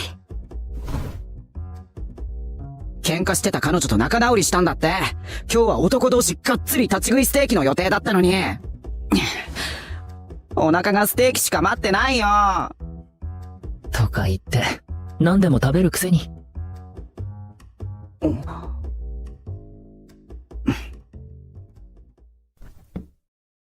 最近よく笑うようになったね、はるちゃん。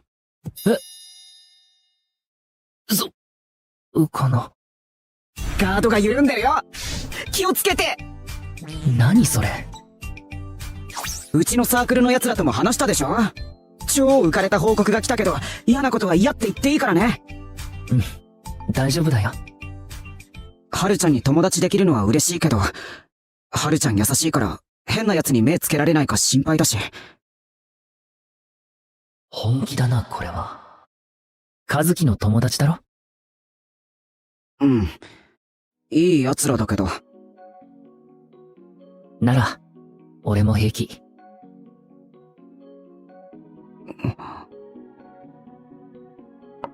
お待たせ。わーい。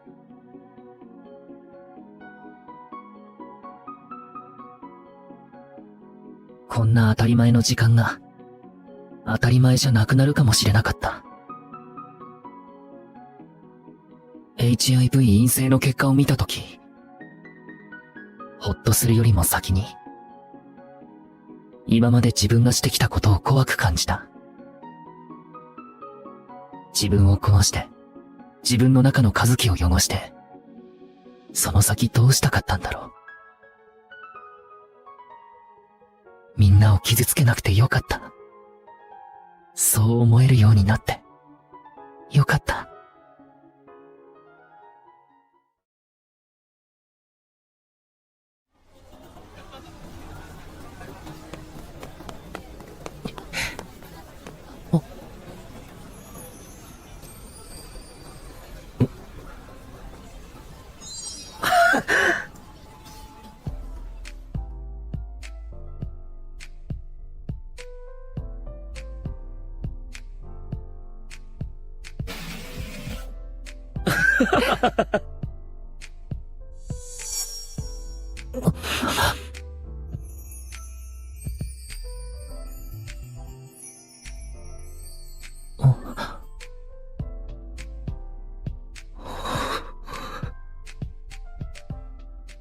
ここで泣くんだ。孤独だった主人公が、周りの人から優しい気持ちを与えられるシーン。でも、今まで一人だった主人公にはそれが通じない。俺もそうだった。この人が好きだ。これからも、一緒にいたい。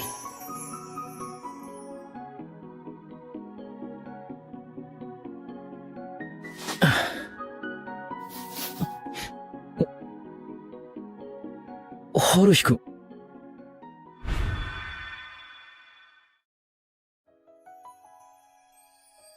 きです。正宏さんが好きです。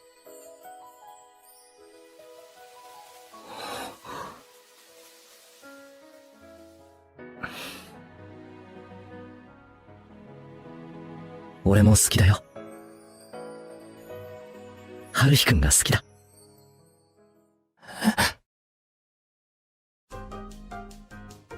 行こう。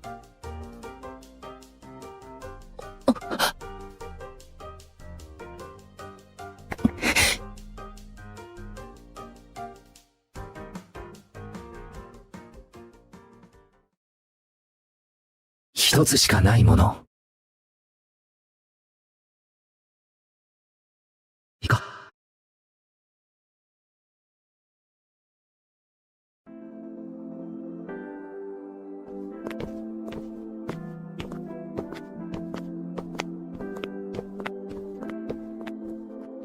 あの夜ボロボロだった俺に差し伸べられた手と、さっきの手は、同じみたいで全然違う。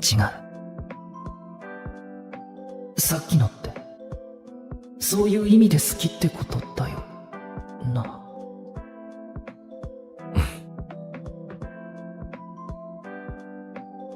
わかんない。もしかして恋愛とは違う意味とか。でもこの間からの雰囲気で、いやでも保護者の延長的な。春日くん。はい。本当はこの後どこかでご飯でも食べてとか考えてたんだけど。はい。全部すっ飛ばしてうちに行ってもいいかな。え？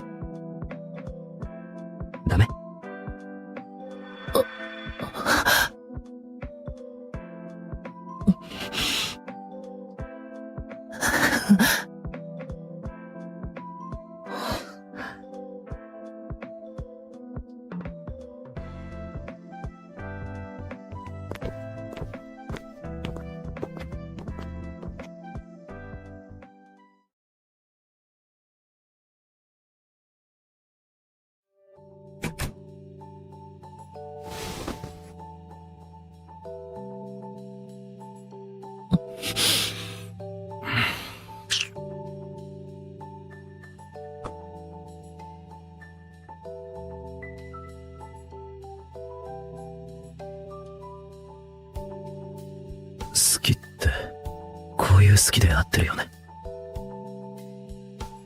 はい。大人げなくて申し訳ないんだけど、春日くんが嫌じゃなければこのまま進みたい。ダメかな？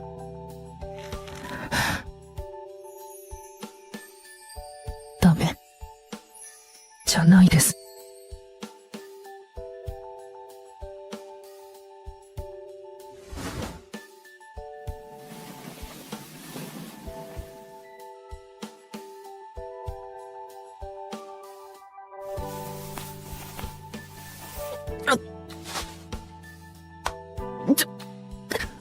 正宏さん。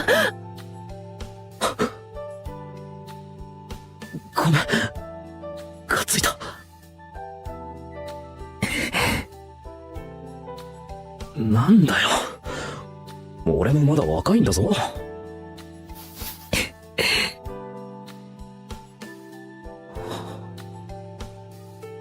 会った時とは全然違う。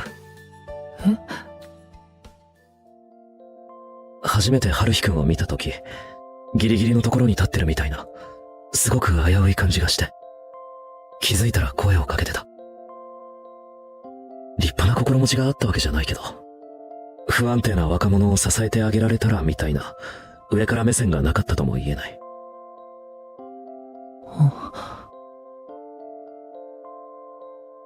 でも気づいたらのめり込んでいて、放っておけなくて、君が笑うと嬉しくて。正宏さんが俺を変えてくれたんです。違うよ。もしかしたらきっかけくらいになったかもしれないけど、君が君を見つけた。俺が？他にはない春日くんだけのものを見つけたでしょ。双子の弟にはない、代わりにもならない、優劣もつけられないもの。そんなことわからないけど。大丈夫、ちゃんと見つけてる。だから俺のこと好きになってくれたんだよ。自分のことを好きにならないと他人のことなんて好きになれない。俺のこと好きになってくれてありがとう。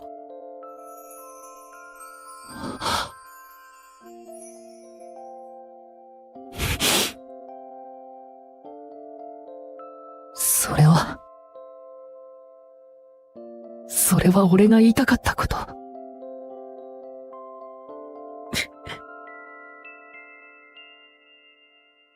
この人に見つけてもらってよかった。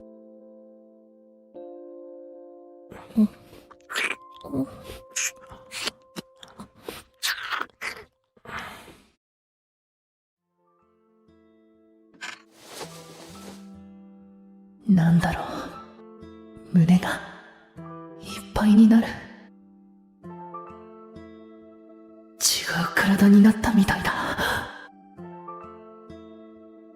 怖い。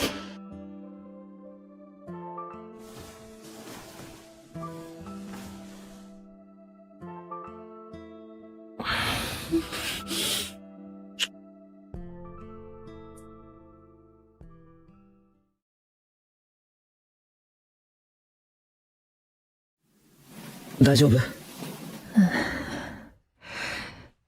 はい。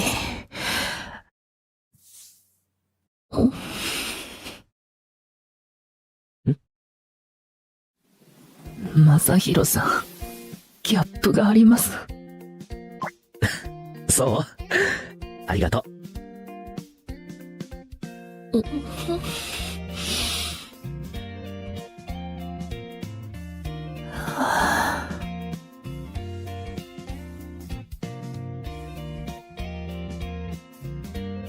そういえば、俺、彼氏としてお願いしてもいい？何ですか？あのアプリ消して。俺はもう消してるし。あれ消したの言ってなかった。この人こう見えて結構独占欲強そうよ。いいの？別に電話番号の登録、俺以外全部消せとか言ってるわけじゃないんだからいいだろ当たり前じゃないの。う。なんだよ、ママ。だいたいあんたはね。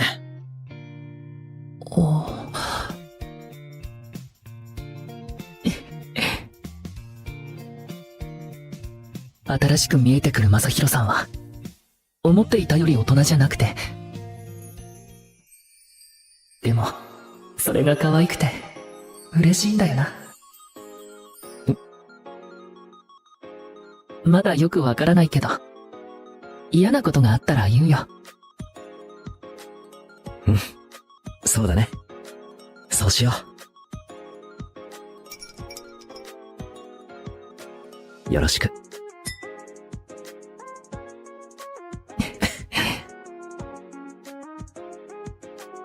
言わないと伝わらないことがたくさんあると分かった。みんな、それぞれ気持ちも体も、別々のものだから。俺も、俺だけ。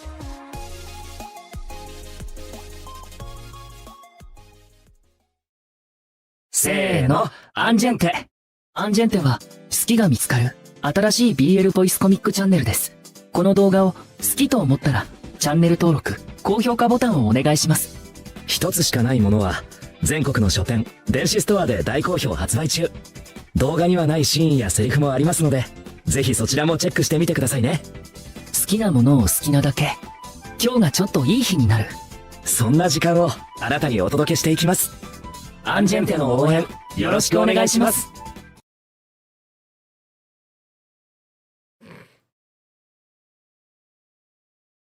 No.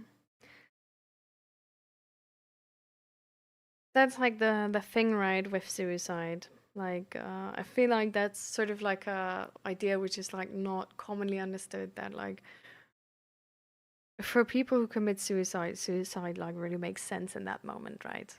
Like they are at a point in their life where they don't see another way, and they think this is the only way. This is why we, like, it's tough to help somebody who's at that stage already, because they're at a very dark spot, and getting them the help to actually like get out of that spot can sometimes prove really difficult.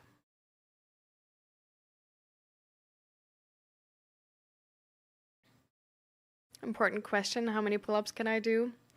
Well, I have this like thing here, supporting thing here for a reason, and even with that supporting thing I can't do a pull-up. I've been like really not fit while COVID. Like before COVID I was going like to the gym, and then while COVID I wasn't doing anything and was only sitting at my PC gaming and having a major depressive episode. So I was like super unfit, and then I got like chronic headache, right?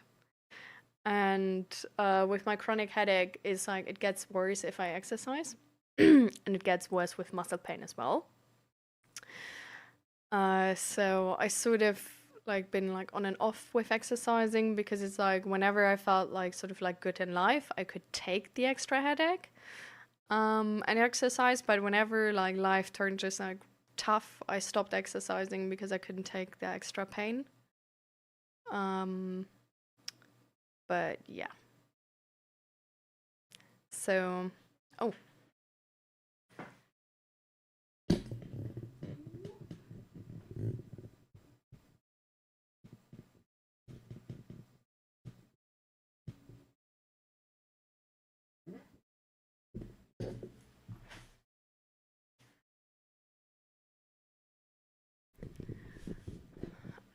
I wanted to check if my camera is not overheating today, because it's like winter, right? But it shows the like, well, you don't see that, but it shows the overheating symbol now. So I had to turn on the fan. Got like a camera cooler fan thingy. Yeah. Let's see if the like setting 1 can fix that overheating issue, or if I need to turn it up one higher. But yeah, so now since a few months, we're going back to the gym. So I'm training, but yeah. It's like not much progress so far, considering like Christmas and then before Christmas we were sick, right? And yeah.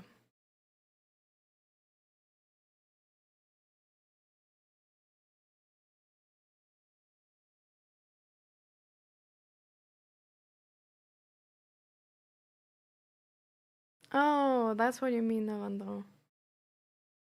Just mean that I feel like I'm not important of anyone's life. Like I don't know, it's been messy.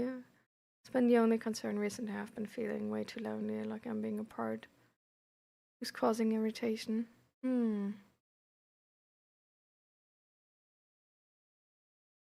Maybe you can find some, how you say that? What's the word for it in English?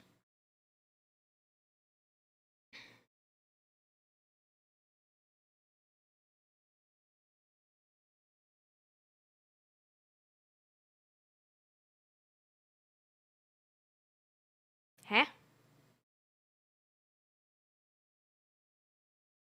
Well, I'm just gonna say it like this then. But maybe you can find some like community work where you can help out. Just like a, I don't know, like a close by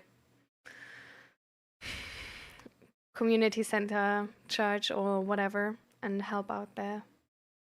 I think that can really, I don't know, can really give your life meaning, you know?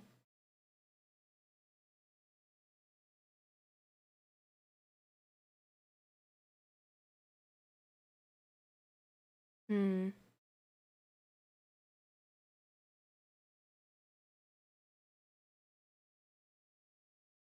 Yeah, I bet, Asta. Definitely doesn't help the negative outlook in that moment.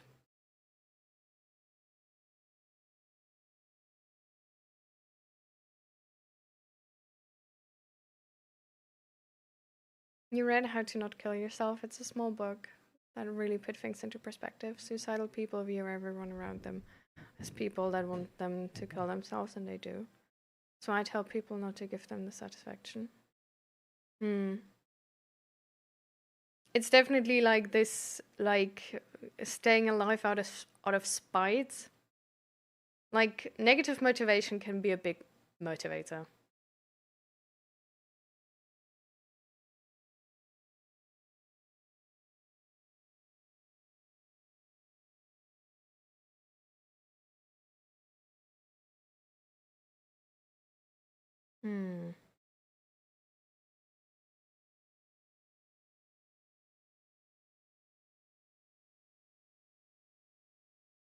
What do you hope that's gonna give you, Navandro?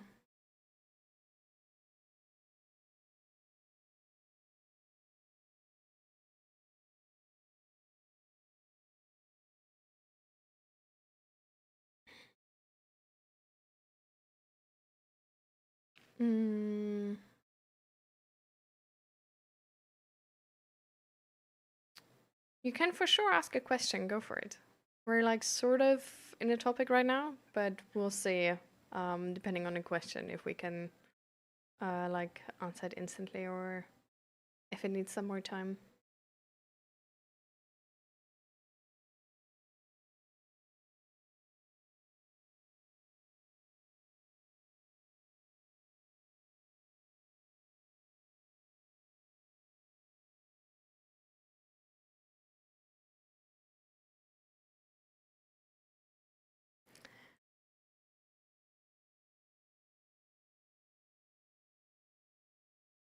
You know, the thing is, it depends on like how you want to be seen. Like, what part of you do you want to be seen? You know?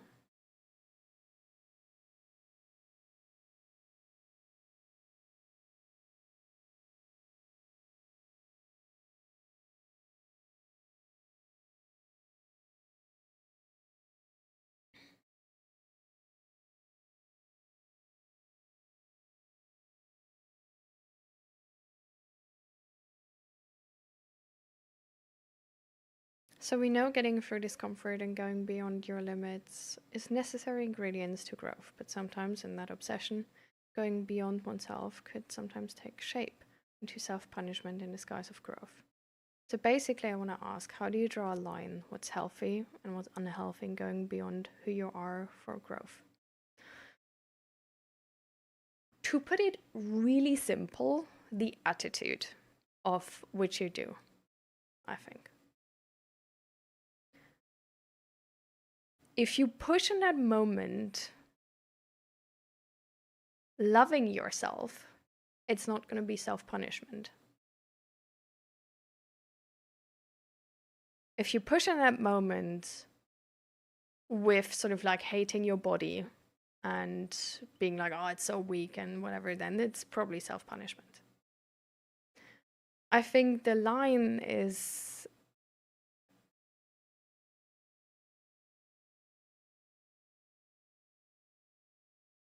self-compassion in a way.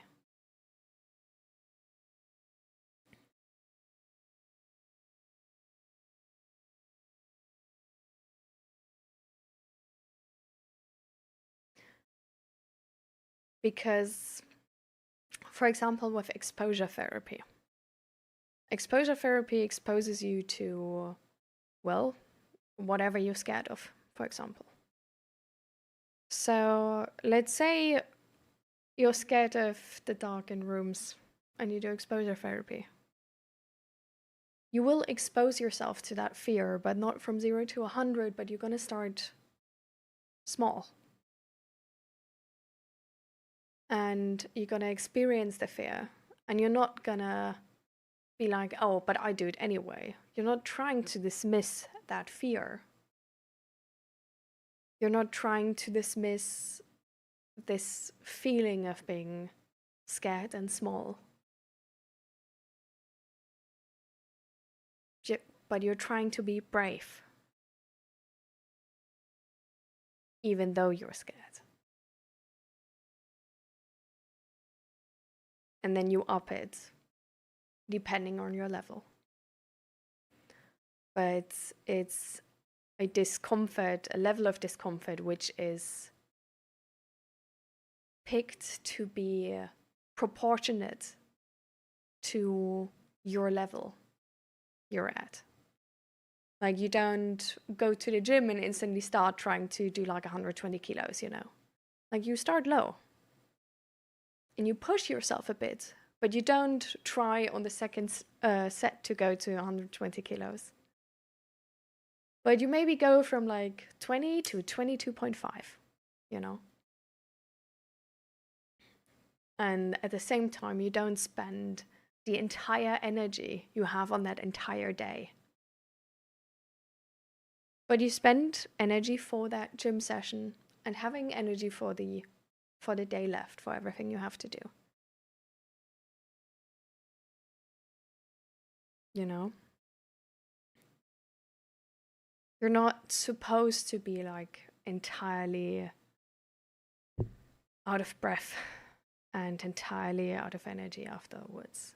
You're supposed to still be able to like finish your day properly, be able to make yourself food, drinks, whatever you need.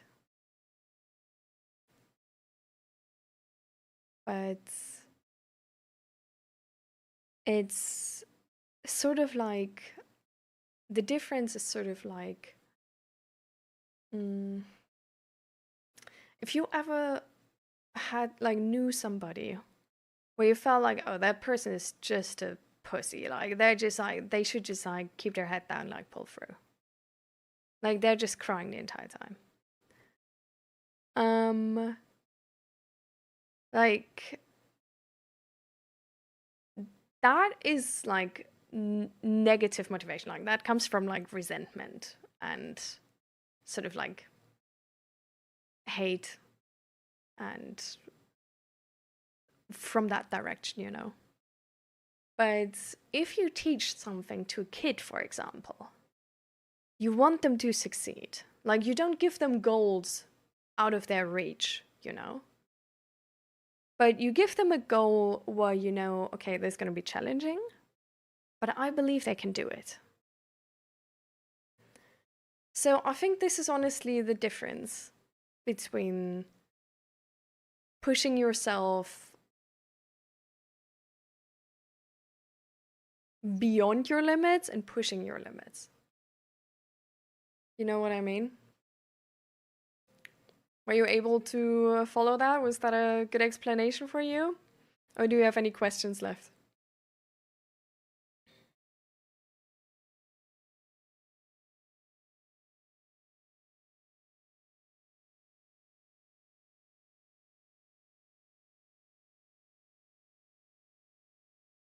Yeah, go for it. What's the question? Welcome, criminal.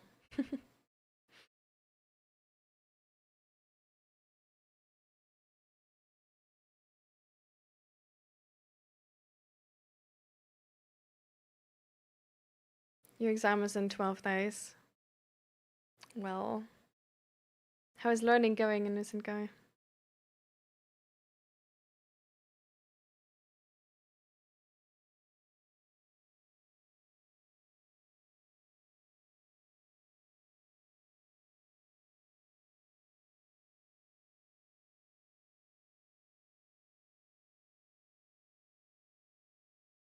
And Navandro, just saying it myself as well, but I think Chad already told you.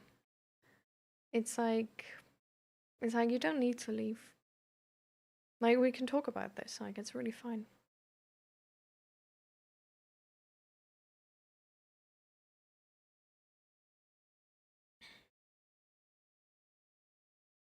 Okay, Angel.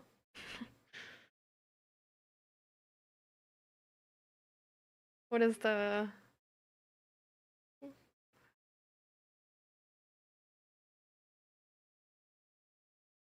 Hi, Fluffy. Welcome to the stream.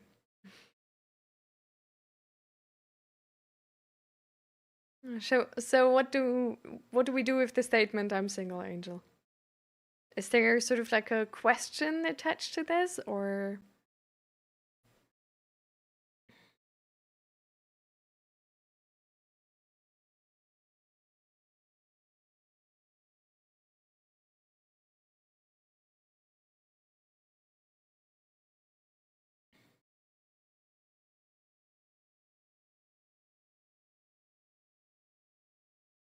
We don't consider emotions. Does exposure therapy only work incrementally, or sometimes even going a big leap can make differences too? If you push yourself too much, it can be worse. Like, I don't know, like imagine you have a kid which is like scared from the monster under their bed, or like the monster in the dark, and you lock them in a dark room. Like, that kid is gonna be hella traumatized. And this is like a really big extreme, right? Let's say you tell that kid to like instantly just go into the dark room themselves. Like, you're just like, there's no monster, like whatever, just go into the dark room. The kid doesn't want to do that. Like, the kid will only do that because they're dependent on you liking them as a parent. And it's not safe. So the thing is, like, big leaps, like, they're usually not safe. And that's sort of the struggle with them. Like, even if you don't, like, if you take emotions out of the picture entirely and you say, like, okay, you go to the gym, you go from like 20 to like 100 kilos, it's still not safe. Like, I don't know, like, you might break yourself something, or like rip apart a muscle or something, you know? Yeah. Well, I mean, positive emotions, it's like, I don't really have any examples where that's like, you know, where that's a problem, I guess. But yeah, like everything which is challenging, doesn't make sense to set yourself up for failure, right? So it's like, yes, you want to push yourself, but you want to push yourself in a good way.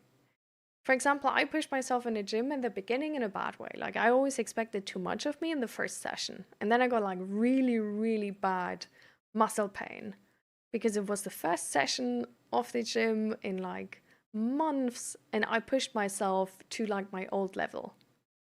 So I got like like muscle pain for like 2 weeks. The motivation for gym was like then entirely gone. It was like so hard to start again.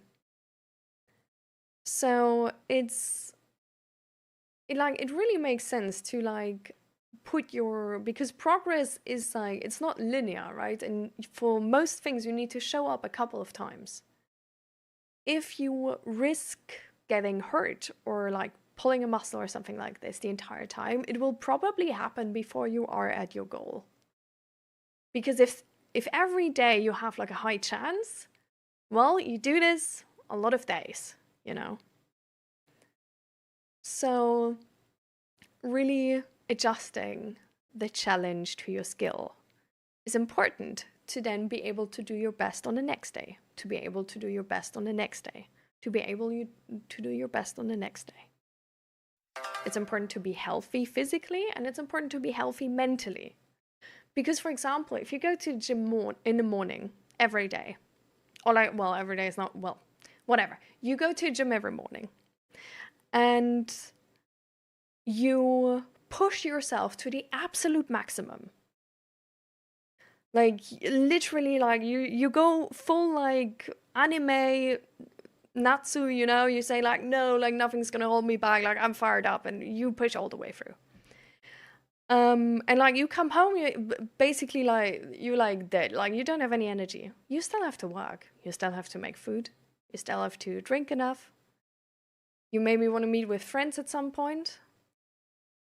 But, like, your work is gonna suffer. Your social life is gonna suffer. Your nutrition is probably gonna suffer because you don't make, like, self-made food, but you make food which is easy to make, you know?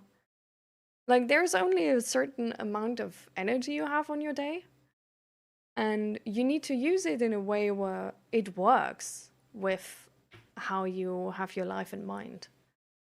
And if you want to have a social circle, be good at work, feed your body well, be healthy, and, for example, build like physical strength, you also need to adjust the energy to that. If you go in the evening, then you definitely can push way more.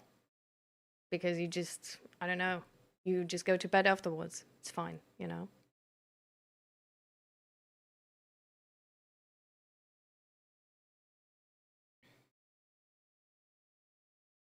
Yeah, like increasing your happiness too much in an instant can make your average what makes you happy threshold higher.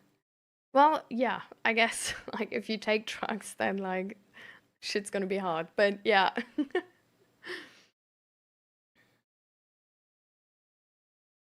But definitely, it makes a lot of sense to go gradual about things.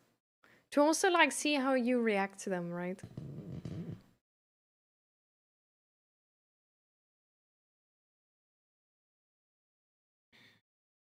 Carl, welcome. I always overdo the gym and have hurt myself multiple times, but I'm not the smartest of them all. So yeah, let's take Asta as a negative example. Yeah. But yeah, it can be quite hard to find the right balance.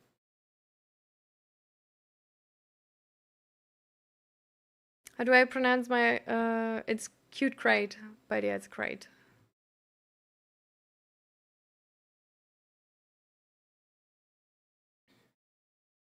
Welcome, Netstar.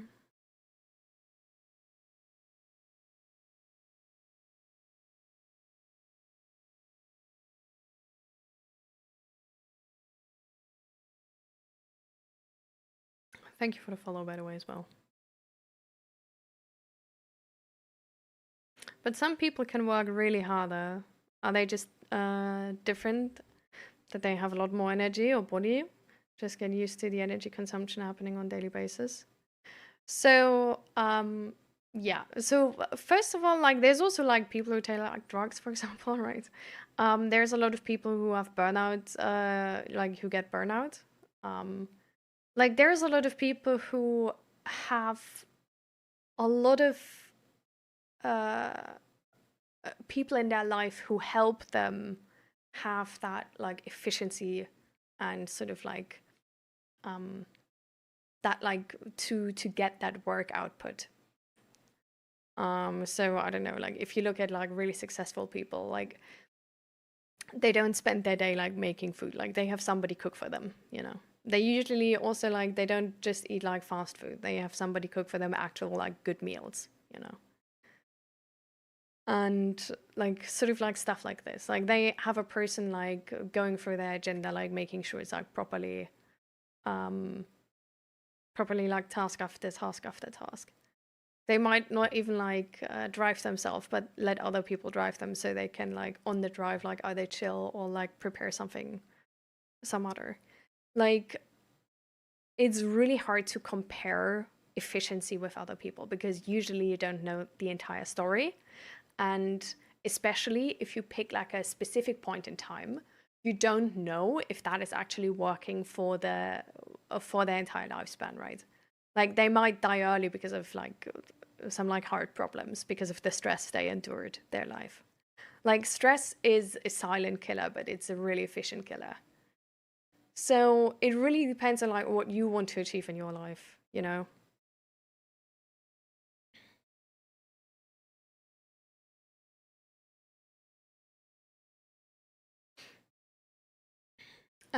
Also, yeah, the other thing, like, yeah, there's definitely like different type of energy outputs. It's also really dependent on like if you like the work you're doing or not, for example, and like what type of support circle you have, right? Like there's also like a lot of people are like really like they have their life figured out in terms of like what they need and how to get their needs met in a very efficient manner. So there's a lot of context which is necessary to even make that comparison. And even then, it's essentially like you're trying to compare like a case study of a single person with yourself, which is not really like, you know. That's not what we do. It's a really hard comparison to make sense. Recently, I'm facing this kind of emotions that I feel really ambitious, but I seem to have lost the passion and motivation. Do they go like hand in hand on what's happening to me? Is it normal? And if yes, do you have any suggestions? So you feel really ambitious, but you have lost passion and motivation. So how do you define your ambition in that moment then? Because personally, I would sort of put like ambition and motivation in a bucket. But if ambition and motivation is not in a bucket, then ambition is more like the theoretical of wanting to achieve something great, and motivation is the actual going to do it initiative.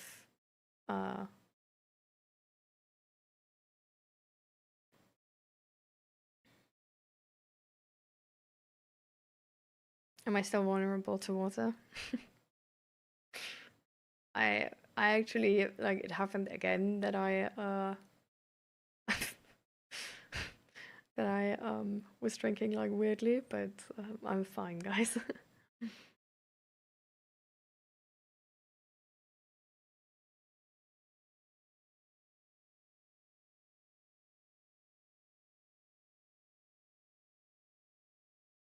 My drug is coffee and white monsters. Wow. I mean, all of these like sort of like energy well, influencing drugs, let's say, like they have like the energy is not coming from nowhere, right? Like there are drawbacks to it. So for example, with like drinking a lot of coffee and energy drinks, a lot of the time a common drawback is like having bad sleep. But there's also like some others, right? Like, for example, like drinking a lot with like carbonated drinks can give you a heartburn. Like, it really depends on ourselves and what we want and what we want to sacrifice for it. Where am I from? Where am I from? I grew up in Germany and now I live in the Netherlands. Yes. By the way, tomorrow, 27 years clean. Nice, Asta. I feel like I really want to wait to tomorrow to like actually congratulate, but tomorrow is no stream. So I'm just going to do it now. Trust you. But really, congratulations. Like 27 years is a lot. That's really good. That the BCAA drinks helped the other day with the pain. Like, the pain definitely like got better. I also actually like walked and sort of like tried to like stretch and stuff like this. So I don't know if it was like specifically from that, but it definitely like the pain got better. Yeah, I think I'm gonna try today as well because I already noticed like a lot of muscle pain again from yesterday. But the BCAA I have are like really disgusting, sadly.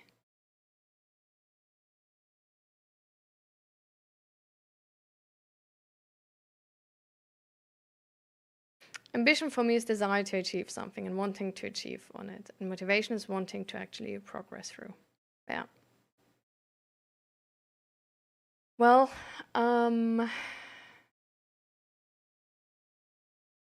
get really excited to study for exams, but 1 hour in and I'm all done and bored as fuck. I feel like passion, like having motivation, if you have passion, is really easy. I feel like having motivation just because you have ambition is not as easy translatable. Because I feel like having ambition is like rather easy. Because ambition is more like who wouldn't want to be famous, you know? And like, okay, you have like a more like detailed plan, like it's not exactly like that, but it's still more this like having this idea in your head of being an amazing person, and like who wouldn't say yes to that, you know? But ambition a lot of the time lacks the like seeing what you need to sacrifice to actually achieve the goal. So that's why I see like ambition is sort of like easy, but motivation is really like motivation takes everything into account, because I feel like motivation is like not as rational, but more also coming from your body.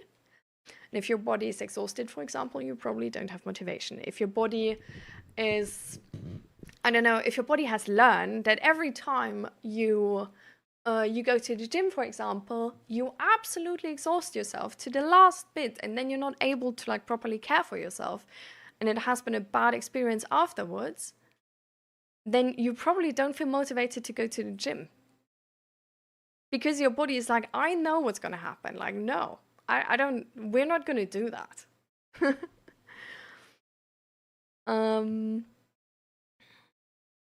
So, damn, Grace, stop calling me out. So I feel like that's really why sometimes we compare ourselves to people who achieved something like really great. But we compare ourselves in wanting to achieve something we don't really feel passionate towards about. So I think that's why it's so much easier to actually get good at what you're, first of all, like usually it connects actually to the thing you're good at naturally, but also about what you actually like really like doing and just following your passions. Because if it's your passion, you're more likely to put like the extra hours into it without it feeling like using all these extra hours. Because it's easier to put like your working hours into this and your free time hours into this, because it does not only feel like work, but actually also like a hobby, you know? So you can use both of these hours without feeling like you don't have hobbies anymore, and without feeling like you don't have free time anymore. If I'm ambitious to say studies, that doesn't mean I don't love doing it. No, like you can be ambitious and love doing something, right?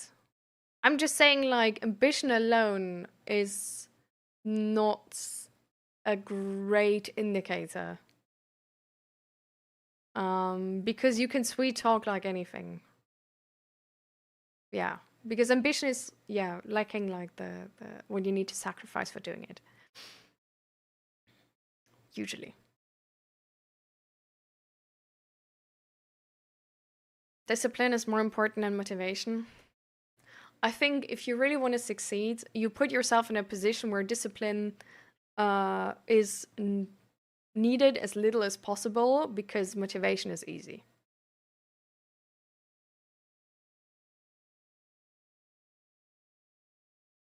Because discipline takes energy.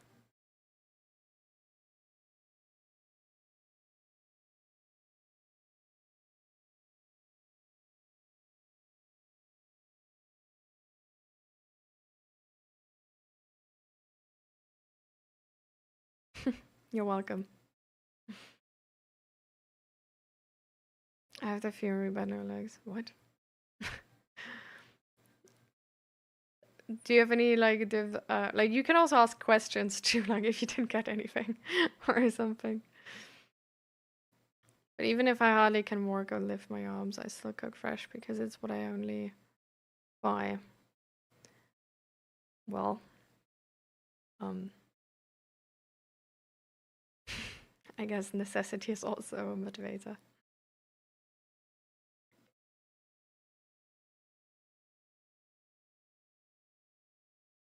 Yeah. Habit is also huge. If you build a habit, it's way easier because because then it goes out of your like discipline part again, because discipline is essentially like having to decide, not wanting to, but then still doing so. That's, I feel like, the energy discipline takes. If something is a habit, you don't ask yourself anymore, do I do it or do I not do it? But you just do it anyway, even if you might not have energy for it. And that's why then that energy is sort of like given back to you, because you never get into that position of like, oh, I don't want to, or like, oh, it's like, I don't want to go out, but whatever. And then like, you know, have to convince yourself. But it's just like, it's Monday morning, I go to the gym. What do you mean? And you might not do as much or whatever, but it doesn't matter. It's about showing up.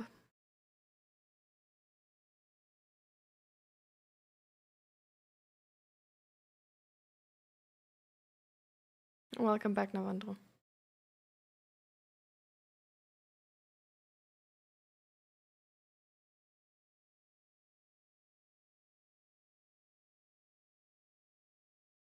All right, Asta. Good luck with therapy. I hope it's a good session. Maybe you can talk about how you can like build a system or a process to recover better from situations like these and to step out of the cycle, to build resilience in like this specific situation. But good luck.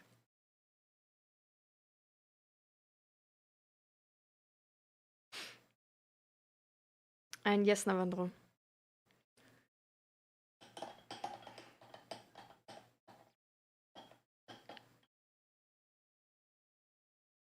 Go for it.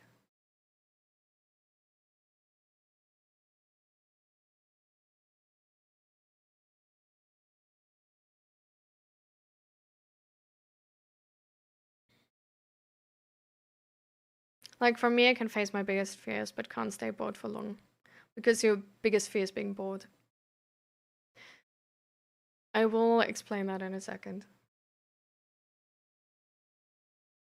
In these freezing winds of cold, I miss your warmth, I miss your touch. But how can I forget we never touched? We touched souls of each other, memories which we hold, but could never touch. Oh, now it moved in the chat. Wait.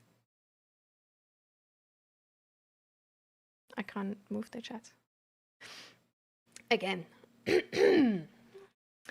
In these freezing winds of cold, I miss your warmth, I miss your touch, but how can I forget we never touched? We touched souls of each other, memories which we hold, but could never touch the skin which gave warmth and grip to hold. Now I cannot say miss you too. I don't want to show that I am weak, but since you have left, I miss the version of me. Yes, I miss that version of me. I want to be seen by someone, I want to be held, but I don't want it to be you. Because you were the one who left. Yes, the reason was me for the cuts you got, but you also left me shattered around and apart. I wish in these freezing wind of cold, may you find peace to grow and stand bold. May you stand tall for your wishes and fulfill all your goals. I especially love the last part. May you find peace to grow and stand bold. May you stand tall for your wishes and fulfill all your goals. I really love that. I really, really love that.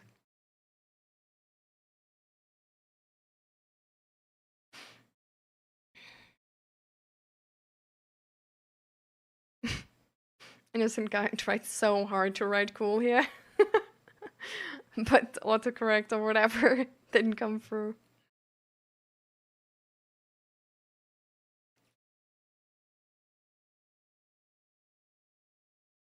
I also really like the part, I miss your touch, but how can I forget we never touched?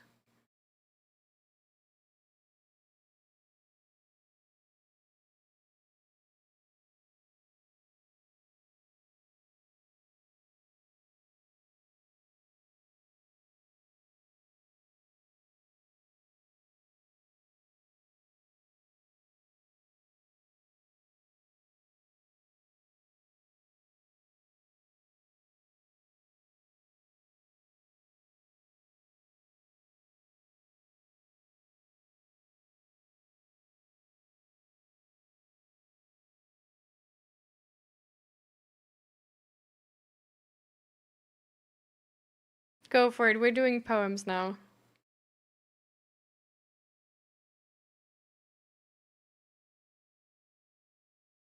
I'm officially retiring from being a poet now that I read that. No, Chu. Why would you do that?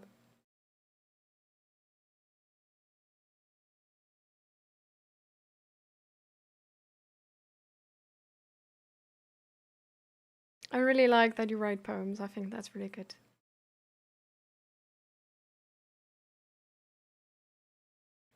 That's why I never became a poet. Too many sweats.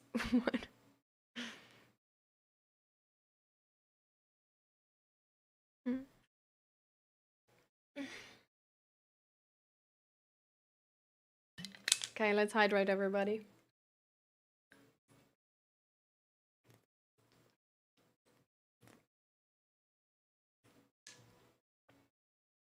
I'm just now taking up painting. You already moved to the next hobby. But that's also good.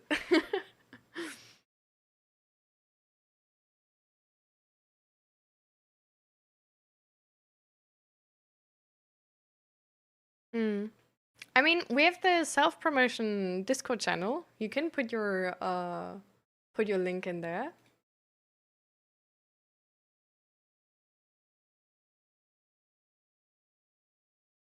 Right? Guna Badger, welcome, welcome. How are you doing?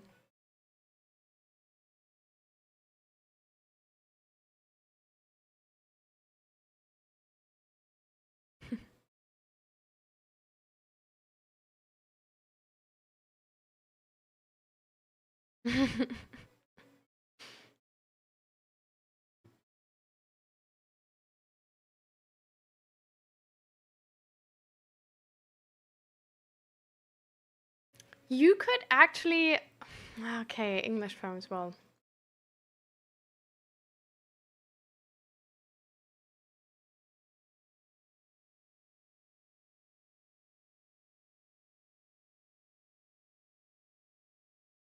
I was about to say you could check for like an elder care home and go there, but like probably like elderly people are worse in English.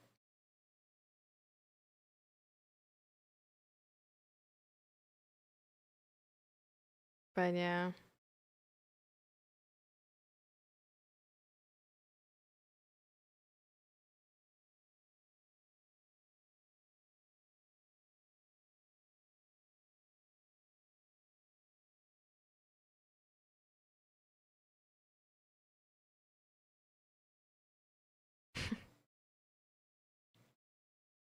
Well, anyways.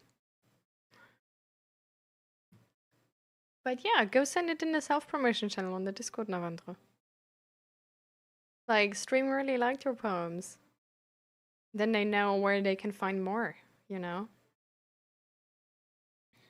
So...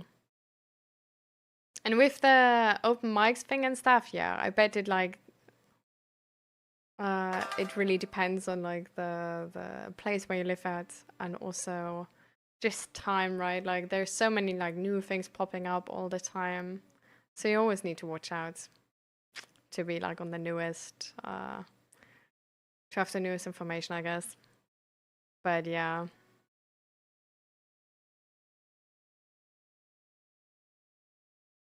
Yeah, but I mean the other poems, right? Anyways, you decide that. If you don't want to post it there because you're sort of like, you know, you don't want other people to see or whatever, then it's also fine. You don't have to. I was just sort of like, if you want an audience and you struggle to find one, that could be a way. Right? Thank you for the follow, Julie. Welcome, welcome. So...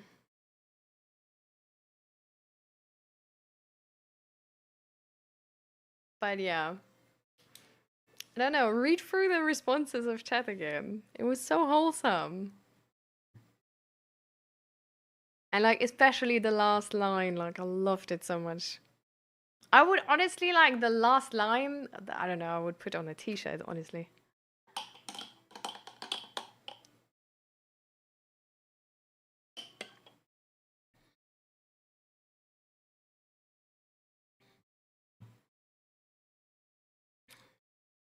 So, yeah, true. I was saying something about boredom being fear.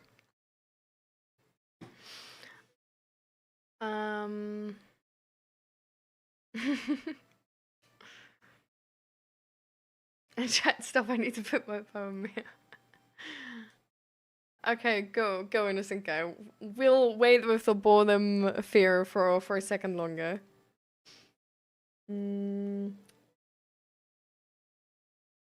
Meanwhile, I will quickly note down the topics we had today so far.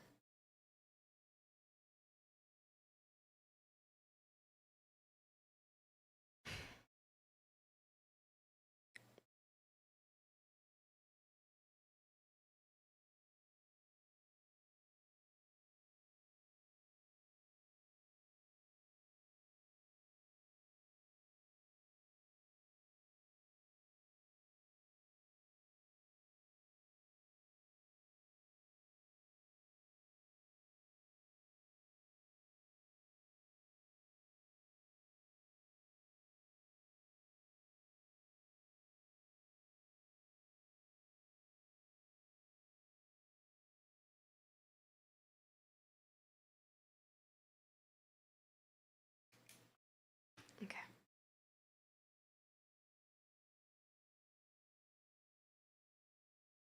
Okay. Is that the whole poem or not? Because I only want to start reading once the whole thing is in chat. I'm just gonna wait until you send me a message. This is the whole poem, okay? So if you're like, okay, nice.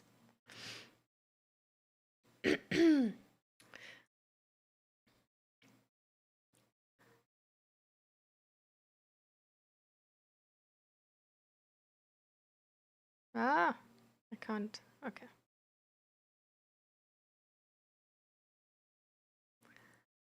Saturday morning and I'm riding on a harvest truck. It drives me far from home.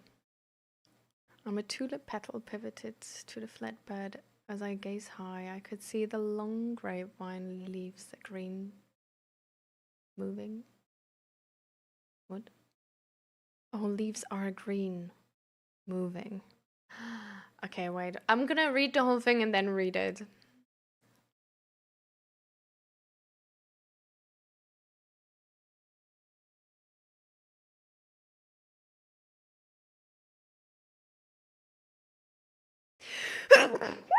Oh my god.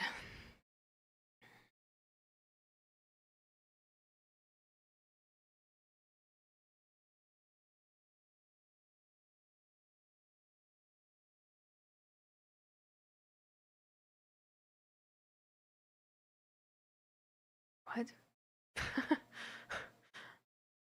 Wait. I'm trying to see if there's sort of like a secret meaning in this. I'm not getting.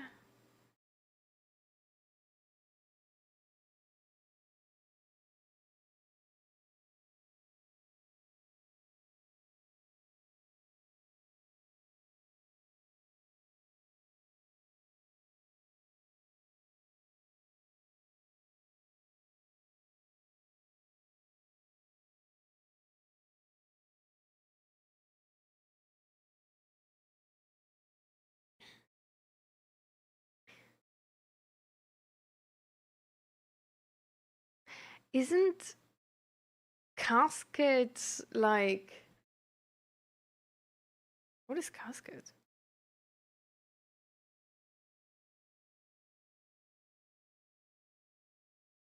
Yeah, it's a coffin.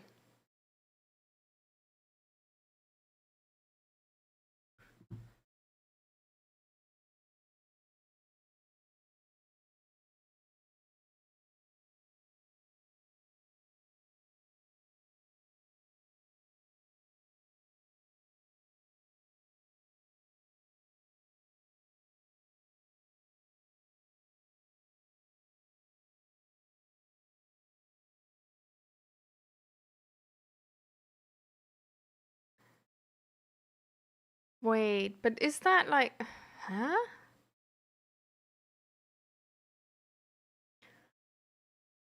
What is the poem about? Because I really struggle to understand, sadly.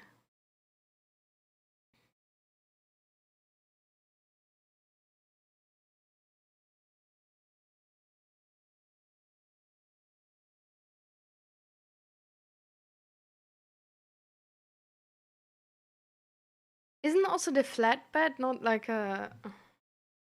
Like sort of like this like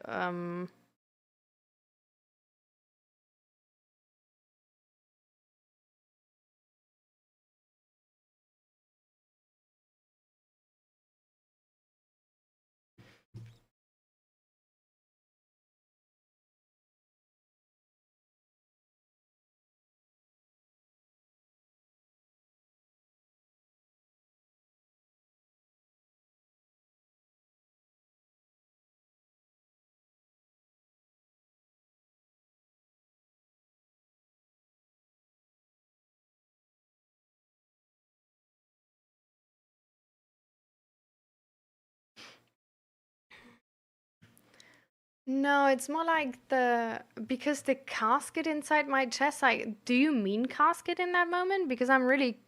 Like, the candy beneath the sort of like coffin in my chest.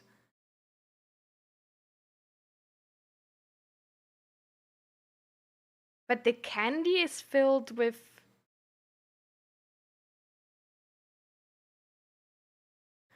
Oh.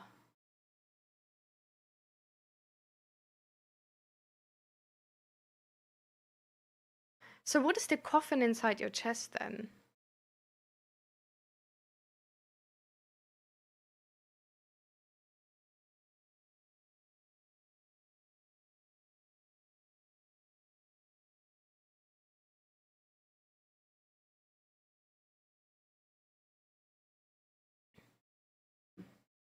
Well, we're like still like respectful, right? Chu.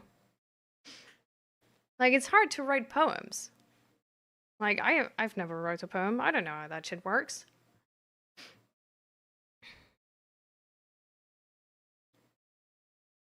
I'm also like, I'm honestly like, I'm really like. Casket is the rib cage. Okay, okay.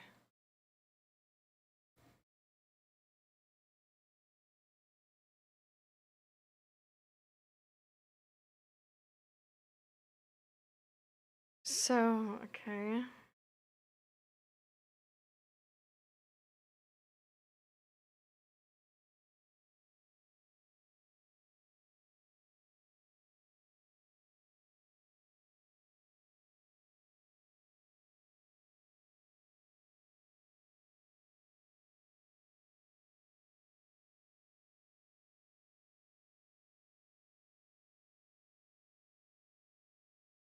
I think this is too abstract for me. I don't understand.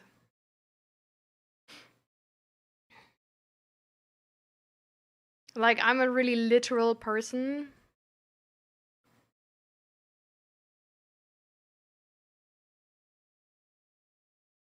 I'm struggling so bad.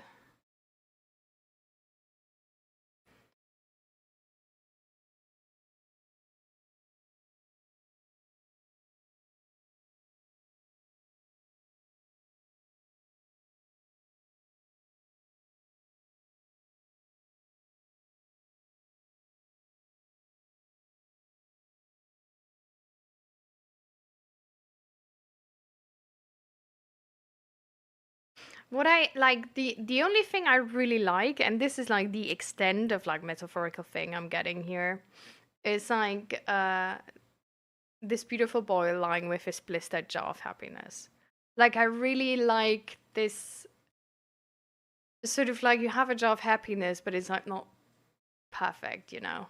Like, it's like there's a struggle, you know?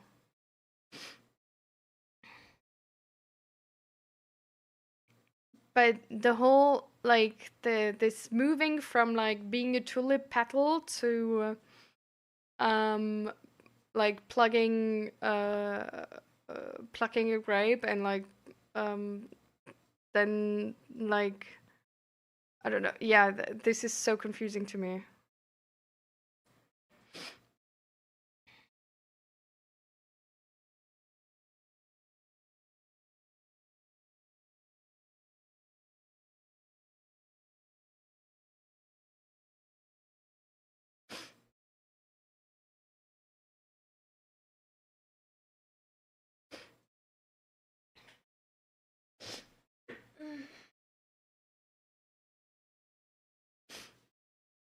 I'm sorry, innocent guy. This is like I'm a really literal person. And I'm just like really lost. Yeah. I'm like I can only like read stuff where I like really see how it's like rhyming, so I can like guess how to like make the like pronunciation seem nice. So because it doesn't have this like very classic like rhyme scheme. It's like I don't even know how to read it and give it sort of like a nice pronunciation. Sorry to disappoint you here. This is yeah. I can write I can read like a very specific type of poem. And these more abstract ones are like really not my strength. I had like a friend of mine, like an old school friend actually wrote a book with like poems. And with her poems it's the same. Like I don't even know how to like read them in a way where they sound nice. Like I tried a couple of times to like read some to Zach, and it's like I don't know, like if there's not this like blah blah blah and then like one word which is rhyming with sort of the next, or like if it's not like AABB or ABAB, then it's like I don't know, it's so bad for me. I don't know enough about poems for that part. I hope that's okay. Zima's welcome, welcome. And hi, Believely, welcome to the stream.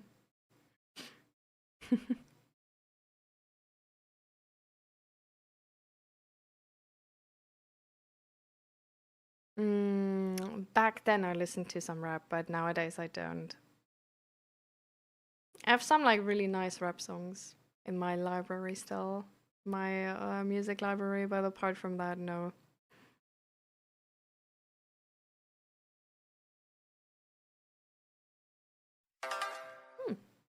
Sushi Master, thank you for your follow.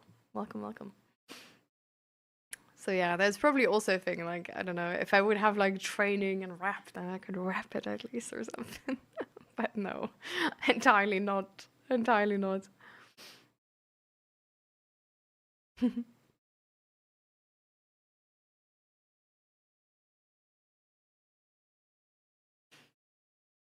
Hi, nice to see you from Japan. Oh my god, that's so cool. I always wanted to go to Japan. Like, literally, I was so close actually to study abroad in Tokyo. But yeah, then COVID hit and it never happened. I still have to visit at some point. When you said AABB, I was like, yeah. Like, this is honestly, like, this is the level of, like, how I'm, like, introduced to, like, poetry. Like, it's really, like, it's the school class level. Like, I'm, like, you know, like, I'm not professional whatever in this, okay? Like, you all just told me, like, a couple times that I read it nicely, and that's, like, was because the poems were, like, really, like, rhyming, like, very easily.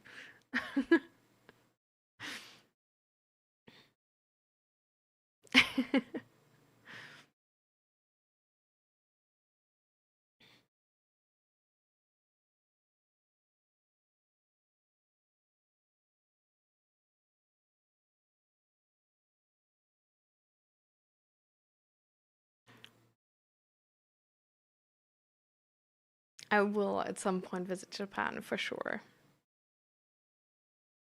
But first of all, welcome to the stream. How are you doing? We actually wanted to get into our perspective here for a second, how boredom can have to do with fear, actually. So, do you have like do you need like help with something specific, or are you also open to like going to that perspective? And also, are you still here? You are now manually breathing. How did you get to that name, by the way? I hope that's not the case. That sounds really, I don't know. Sounds like you were at some point not manually, like, breathing. Or, like, it's manually, well, you can see it in multiple ways, yeah. Anyways.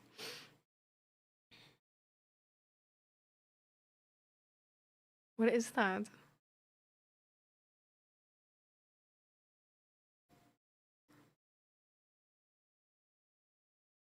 What is coochie whatever?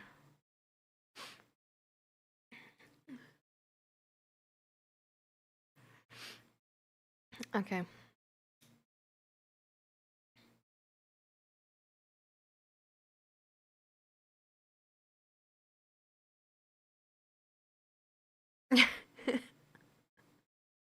All right, I see, I see.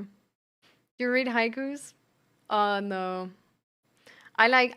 So in school we had to like write a haiku once. And I did that, and I did write like an okay one, I guess, or like good one maybe, I don't know. Like the teacher didn't hate it, that's all I remember. But yeah, not personally.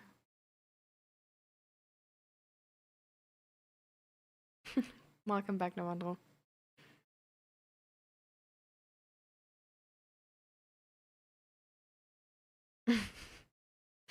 Hi, Looney. Welcome to the stream.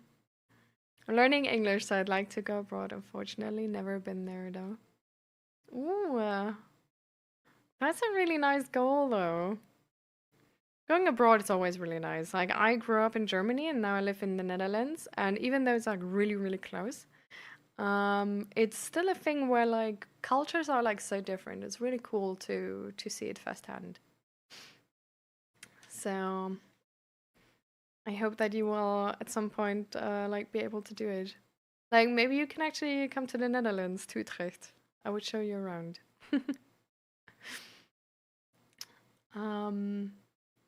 So, but till then we can just, I guess, learn English by just reading.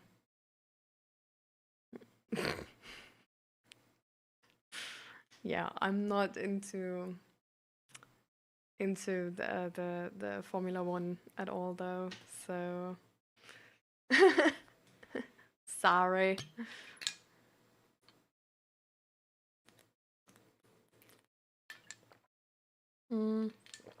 I think we're gonna try to end the stream today at like 4:30, so that would be in like 2.5 hours. But yeah.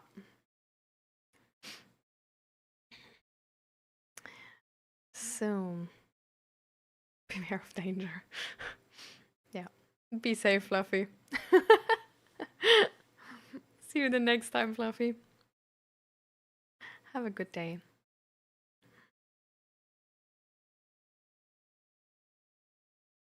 Take you a fancy sushi place. Oh, I do have to say, I will absolutely disappoint with the sushi I like, though. I don't like fish, I know. Ugh. It's like, I'm one of those people who like sushi where like people from Japan would probably not even call it sushi. Really sorry. I just took the like mechanism of sushi, you know, and like made it my own. I like the favorite sushi I eat right now, and like you're probably gonna like this probably like sacrilege or something to even like say this. But it's like inside out sushi, and then inside you put like mayo, cucumber, and rucola salad. Yes, I'm being honest. And like onions made in like soy sauce. And then when it's like, so you roll it, and then on top of it, you put, how's it called? Carpaccio meat. And then you put like truffle mayo on top of it. It's really tasty. It's not at all traditional, I think. I think it's a really like European type of yeah, sushi. Yeah, fusion kitchen. Like fusion kitchen is the like all of it I do.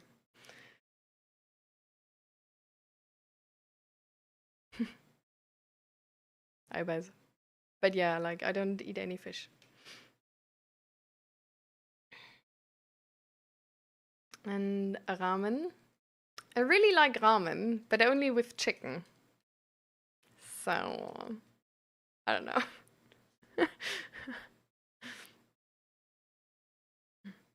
What about fried fish? It's the same. I don't like, I like some fish, but I don't eat fish by choice. Like I've seen like a couple documentaries and informed myself about how sustainable fish is. And well, let's say if you don't get it from a pond from your local fisherman, it's probably not sustainable at all. And it probably even involves slavery still. So yeah, that's just why I don't really eat that. Also, I wouldn't like a lot of fish. Like, I would still dislike most fish. So it's like a thing which is like, it's easy for me to do, and that's why I do it. Also, I'm a snorkeler, and I really like seeing fish underwater.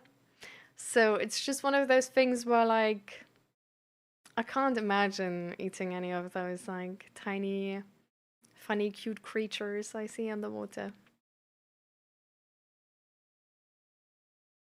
And yeah, I don't appreciate them in my food enough to kill them.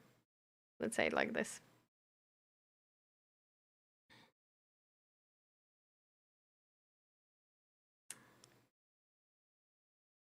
Welcome back, Ray. But yeah, like if I ever come to Japan, I will try like so much food. But yeah, I will probably be like, I don't know, just like pretty picky, but I will still try like all of the food, and there's gonna be like so much good food, I bet. Their cuisine seems to be exceptionally good.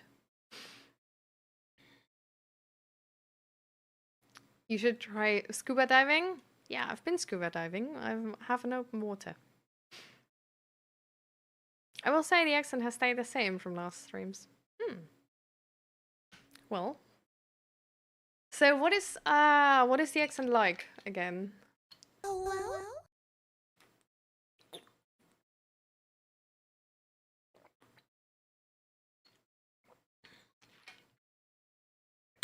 All right. But I will come back and redirect here for a second to come back how boredom can actually be attached to fear.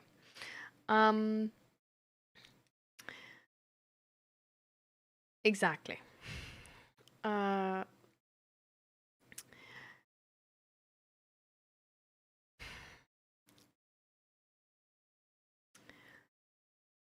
Let me think about how to start.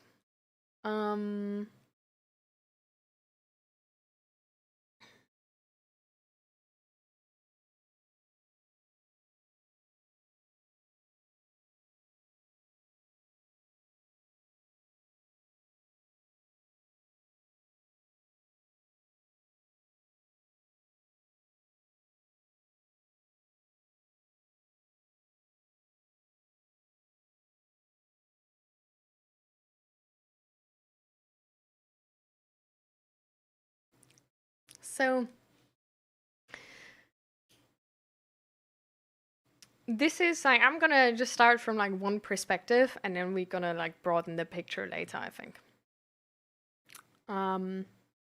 So to me personally, boredom was scary back then, because when I was bored, I actually noticed how I felt. And so when I was bored, like all the thoughts that I was trying to suppress came up. And all of the things I try to sort of like get rid of and push away.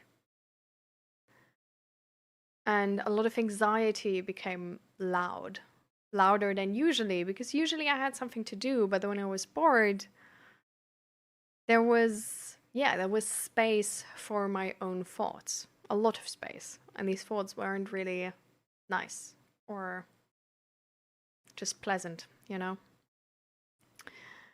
So I actually sort of had feared being bored, because being bored would mean that I would, like, all of these thoughts, all of these things would creep back into my scope, which I'm trying to keep out of my scope. And that's why I always kept myself busy. I always did something. The second thing, why I was sort of scared of boredom, is because I attached my self-value to how useful and efficient I am. Attaching your self-value in that way left me in a position where I didn't feel enough when I would be bored, because then I wasn't doing enough and could do more. So then boredom is also connected to essentially being an unlovable person or a bad person. And when you connect it that way, then of course being bored is really bad. And every time you get bored, you feel guilty and like fast start do something again. Oh, welcome back, Looney.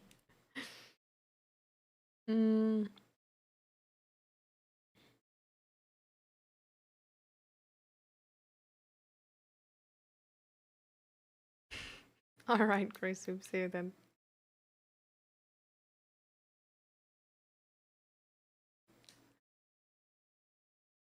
So that's something where boredom can also actually feel dangerous. If you were, for example, around a lot of like really judgmental parents who had a lot of like high expectations for you to, well, never look bored, then you probably will attach it to like looking bored, but it's probably gonna like, if you go into that direction like long enough, it's also gonna be happening to like being bored, because you're gonna attach those things together as well. And if you were judged for being bored, then you still, and if you still carry that judgment with you and that like fear of this judgment, you might actually feel like scared to be bored and scared that other people will judge you for being bored. And then feeling bored is going to be like, actually feel dangerous to you, because it's going to feel like you essentially provoke social rejection in that moment.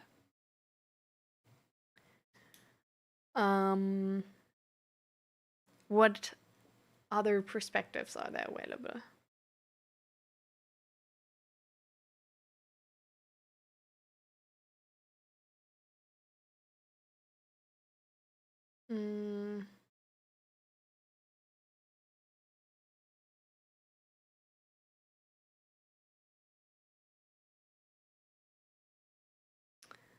If there was judgment around that bored people are like bad people because they're either like, I don't know, like stupid or whatever, and this doesn't mean to, like, this does not need to be like a smart judgment or whatever. Do I have like makeup there? I don't know.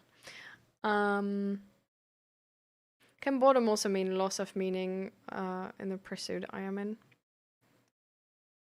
Yeah, it can.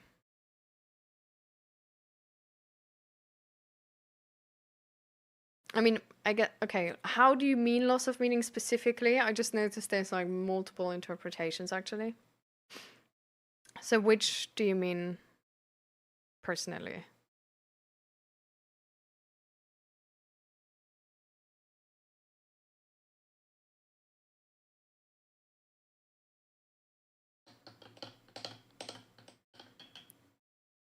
So loss of interest in the topic you're studying, that you're bored because you like lost interest in it? Like that?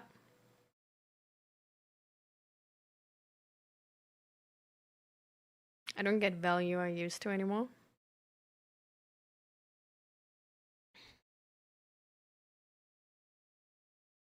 Like that too also. If you say I don't get value I used to anymore, I actually like, I had like a different, I just remembered a different perspective as well. It's not the same we talked about just now. But boredom can also actually come when you did something not because you actually are interested in a topic, but because you liked the other consequences around it. So for example, sometimes we do stuff we're good at because we get a lot of compliments for it, not because we like doing it, but we like getting the compliments, and that's why we do it.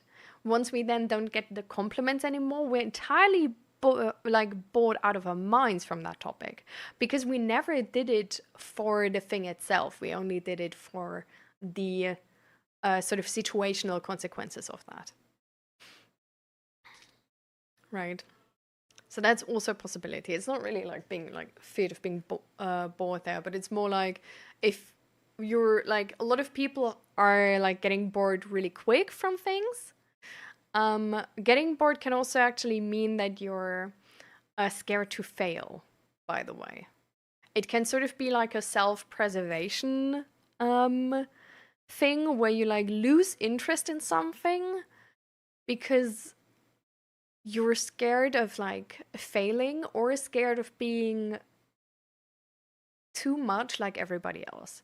So for example, if you have a gifted kid whose their entire life is used to getting compliments for how much better they are than other people, getting to a plateau in the learning, like they will probably outperform everybody in the beginning of the learning process. But at some point, they're going to hit like a plateau where like the learning process is not too much intellectual, but then turns into practical learning. Practical learning, you can't like out-cheat yourself with like intellectual learning, right? So you're going to hit that plateau where you would just need to put like time and effort in. And in that moment where you notice you don't outperform anybody anymore, you might become bored as sort of like a out of the fear of doing it, but being as good as anybody else and being put in the same bucket and then being like rejected or looked down upon because you don't outperform everybody like you're used to or like you usually do. That's also a thing. So you can actually become bored even though you like the thing, but just because you're scared of sort of like doing it, even though like you might be like bad in it, like in your perception, right? Which can mean the same, like as good as anybody else. But then the more approachable feeling in your mind and the easier feeling to understand is being like, oh, I'm bored. But it's not really that you're bored. It's more like you have a resistance to do it. That resistance is not coming from boredom, though.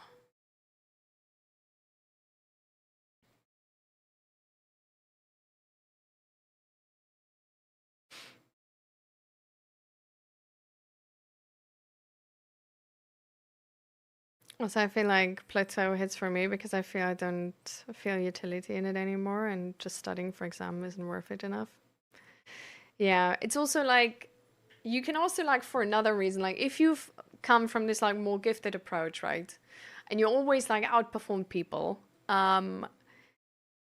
If this is one of sort of the first times where you actually would need to just learn, but you have never learned to learn.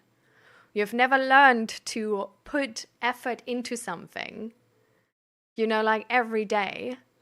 But then, you know, you need to at some point. Because now you're in university, for example, or now you study something like harder, which is actually important. But you've never learned to to continuously show up, even if you don't get anything out of it right away. Then, you know,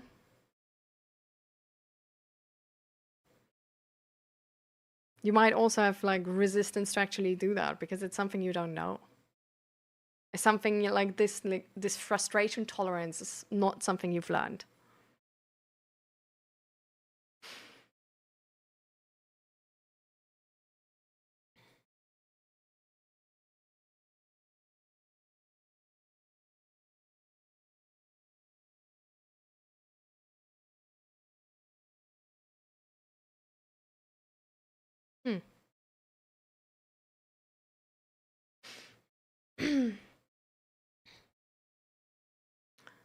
Although this might be off question, I'm preparing for different competitive exams, although stopped it a few months ago.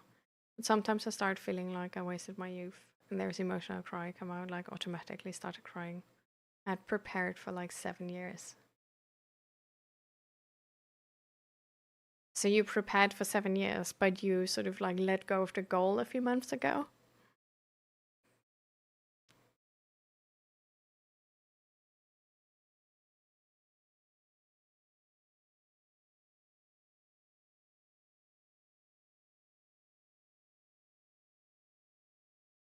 And sort of like important to know would be like, because when you say you feel like you wasted your youth, is your like, and then you stay like 15 to 21, like, are you 21 or 22? You know, like, are you like close to that age group still, or are you like 50 or something? And this is like way in the past.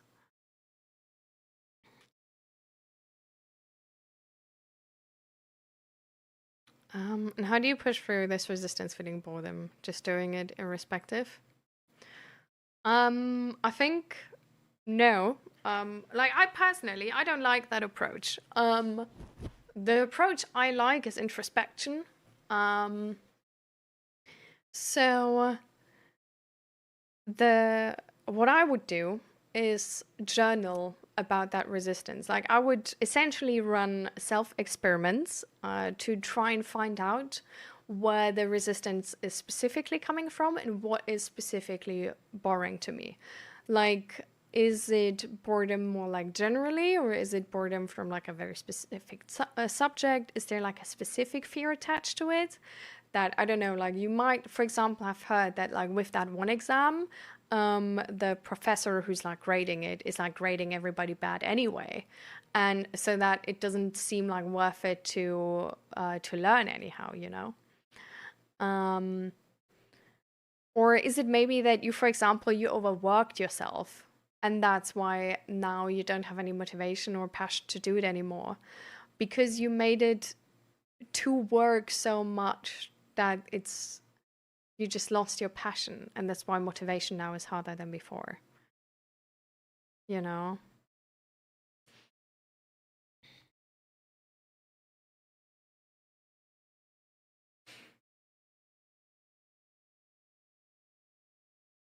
But yeah, I would try to like journal and find out more about this. Because I feel like usually with these things, you know, like when you like think it to the end, you will either adjust your goals, and then you might in one or two of the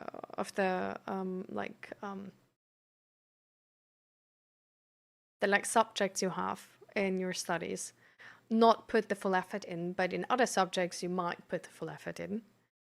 You know, but it really like it helps to get on the same page with your mind and with your sort of like more subconscious. Because apparently there's some resistance and you don't understand it yet, but you might be able to just resolve it with introspection, just like trying to find out like where this resistance specifically is coming from. Because sometimes this resistance is honestly just because we made assumptions based on like bad information, and once we like actively with like proper information like think about it and with proper logic, it's essentially just no motivation due to a not well informed decision from our more like passive decision making.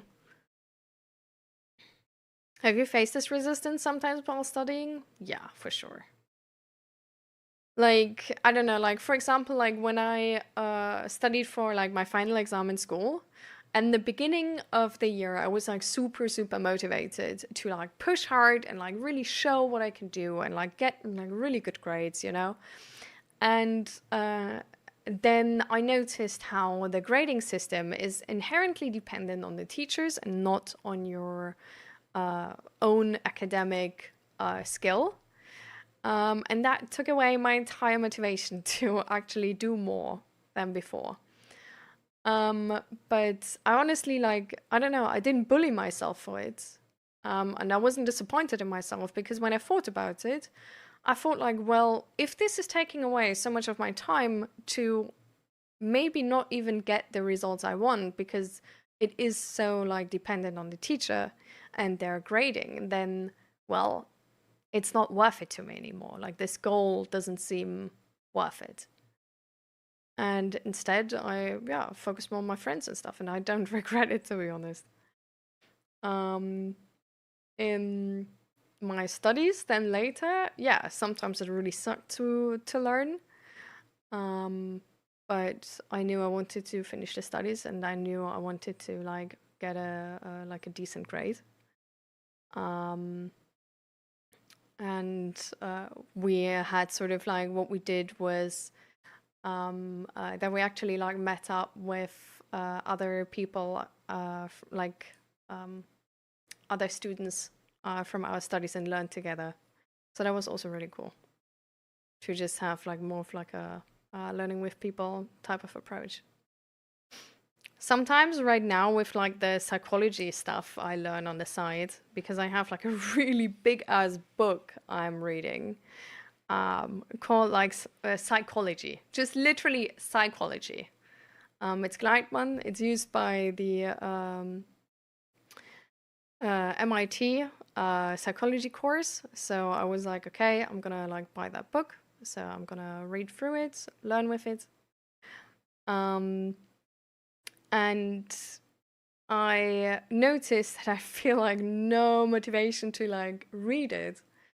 But what I noticed as well is that it's the way I sort of like made my day.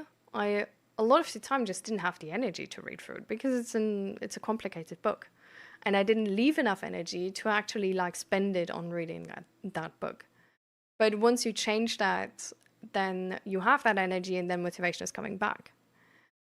The other part is also that I was sort of like, I don't know, just I guess like disappointed how much it is about like actually like statistics and studies and like math in the beginning. But I don't know, like once I thought about it properly, I noticed that, well, this is actually like really important though with psychology. And the stream we had like a couple weeks ago, where I tried to explain how you need to be careful with, you know, like taking something from a study, which is an average, and then like trying to put it on individuals, and how that is not something you can do. Actually showed me how important it is for your life to have a good sense of this, because otherwise you just make assumptions which are incorrect. And you're not even, I don't know, like able to then be like easily informed about this, because apparently the topic is too complicated. So with knowing that, I was actually like low-key excited to read for the rest, because I think it's really, really important to be able to take information in the right way and to interpret information in the right way. Because otherwise you just make wrong assumptions. Because some of the information just, like, it seems not logical on first glance, but if you actually like get into it, it is really logical. So yeah, with that, the knowledge all of a sudden turned into something desirable.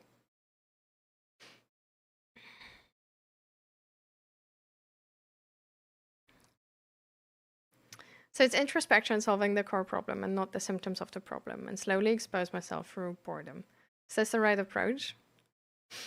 I think this is a good idea. I think like sort of like exposing yourself to boredom and just experiencing what you feel and using that actually to then find out where this is coming from, because usually it's quite hard to like interpret feelings and where they come from when we don't feel them. So putting yourself in that position where you feel bored and using that as sort of like to try and find out in which direction this is going and what maybe can motivate you and what can't motivate you, and making like more like mind experiments in that state of like, what if, I don't know, like another person would give me credit now for learning here? Like, what if they would tell me how smart I am if I understand this? Would I then have motivation to do this and stuff like this? And there can be a lot of things right and there can be a lot of things wrong, and just sort of like building a more consensus opinion about this. It's definitely going to give you a lot of great information which is going to help you in your life. But yeah, I don't think, like, I think it's really good to not just like blindly push yourself through and be like, well, suck it up, whatever. And the other thing I think, which is, which you sort of do need to realize though, is that by pushing yourself in a mentally healthy or just in a generally healthy manner, you won't achieve the things people achieve when they push themselves in an unhealthy manner. If this is bad or good is up to your decision. I personally think it's good. It can also be that you have a goal in your life of becoming the CEO at the youngest age, and then this might be a sacrifice where you feel like, okay, actually, this is the time to push myself unhealthily. And then I don't know, like with the millions I hopefully own later and bet on this entirely, see doctors which gonna fix me up. But yeah. I haven't heard of the Adlerian psychology yet, but I can look into it.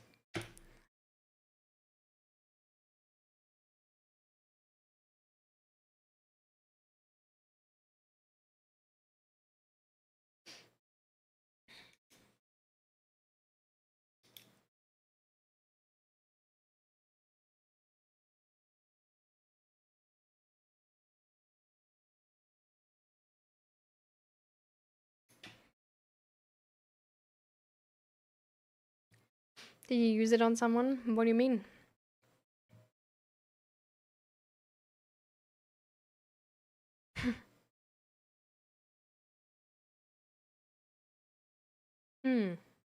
I know that the book I'm reading will touch on Freud. That's for sure. I've read that in the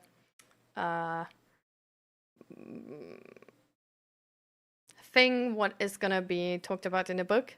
But I honestly, even the part of like what is gonna be talked about in the book is like multiple pages long. So I didn't read through the whole thing. So the other things might come too. But yeah, it's like the book is like I think like 700 pages, and the pages are, it's not like this like normal size book, but it's like this. It's like this course book type thing of like, I don't know, being really big. Yeah.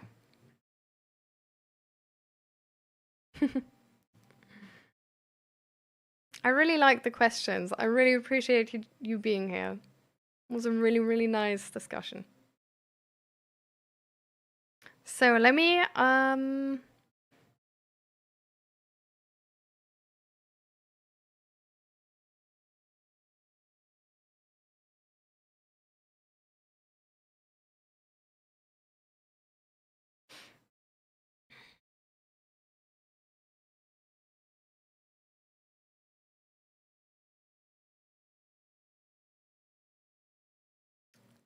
so with your secret father, interesting name.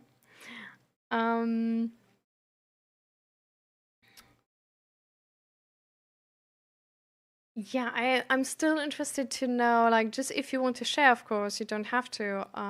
But if you're still young or not, like, if this is more like a past sort of perspective and like looking back on your youth, or like just being out of your youth and feeling like you just wasted the last 10 years, but like now, sort of the last 10 years, not like 20 years ago, 10 years ago.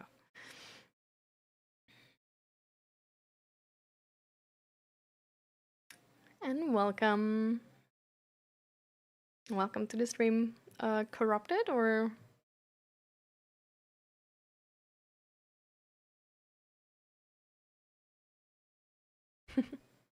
How are you doing? A question from books and all. Like, I'm not a book reader person, but I want to read books. So how to like push myself for reading books? You don't want to push yourself to read books. You want to put yourself in a position where you want to read a book. So this is like the position you want to push yourself in. So the thing is, which can be like really helpful, look into like something where there could be like an interesting book. Like, is there any topic where you feel like you would actually maybe even be excited to read a book about?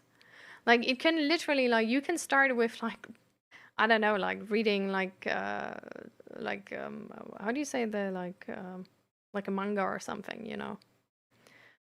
You can also talk to friends who read books. What are like that they should talk to you about the books they are reading, and maybe one of them can excite you to read one of their books.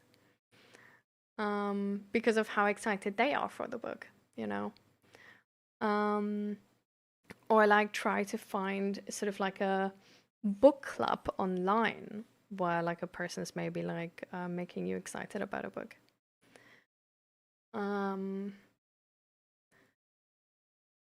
But yeah, like not everybody needs to be a book reader. So it really depends on like why do you want to read books if you don't feel like reading books, you know?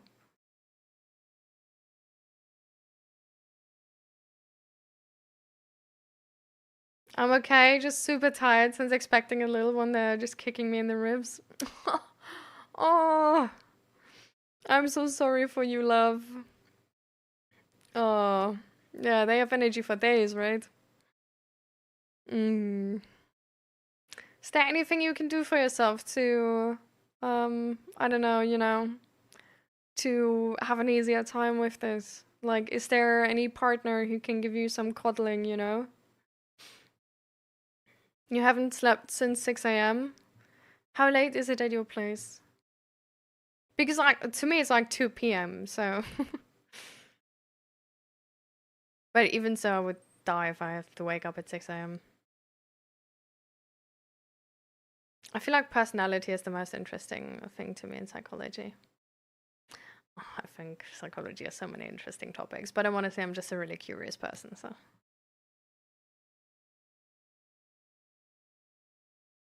Lone wolf personality for humans.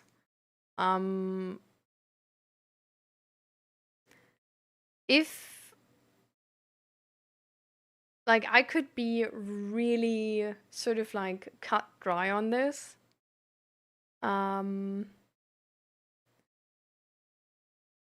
As to the extent I am informed now, and to the extent I understand our society and humans, this lone wolf personality in a child does not exist. We are born dependent on other humans. We are born so dependent on other humans that we want to appease them no matter the cost. Children literally change their personality if they have to appease their parents, without them ever asking to. Their parents can, like, say something over somebody entirely different. The child will interpret it within their own context, which is probably going to be far from the context from the parent, and then change accordingly to be the most lovable person they can for their parents. This is why parenting is so freaking hard. Because they won't even tell you, right? Sometimes. So I feel like this lone wolf personality, to as much, like, as far as I understand it, it starts with having had bad experiences with society. And this is now your best sort of like coping mechanism to deal with society. Because you can't deal with society.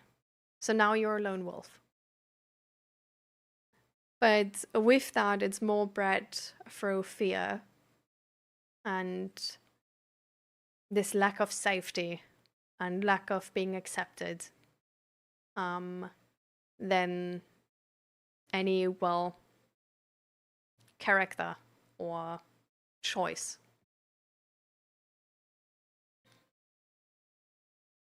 But I don't know, just knowing how important social connection is.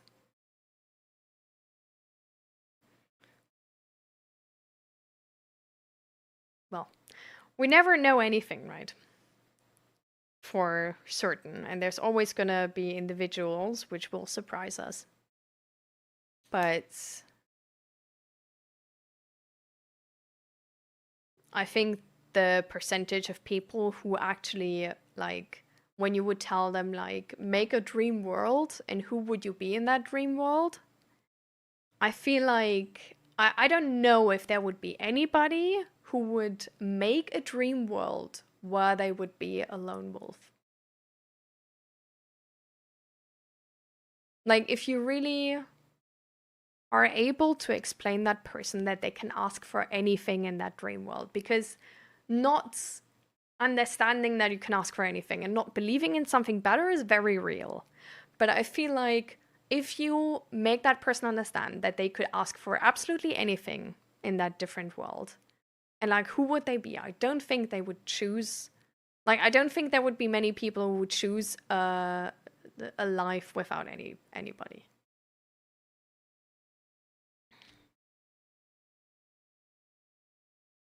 Like, to me personally, it seems more like a hard-coded biological thing.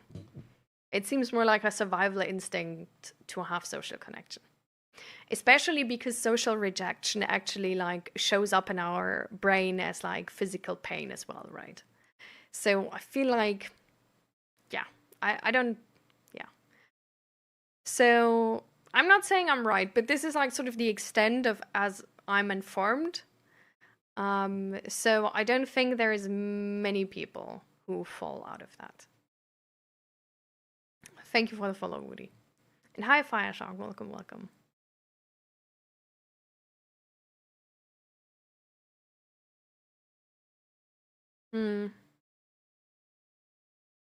Hi, Corrupted. So is there anybody, well, who can help you with this and support you and, you know, like coddle you a little bit? Corrupted and, you know, help you with that pain. Steve, welcome. Thank you for the follow. Oh, your boyfriend is like, he's also not working at home, right? He's probably like in the office somewhere, or is he working at home? I live in the Netherlands, but I was born in Germany. He's in office today. Well, I'm glad that you have your dog, your emotional support dog. Working from home is really cool, yep.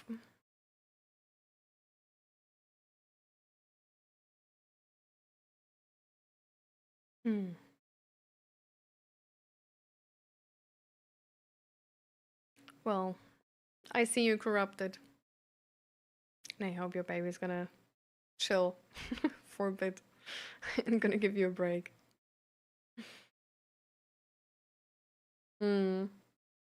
Wait, so you're even working today? With all that pain?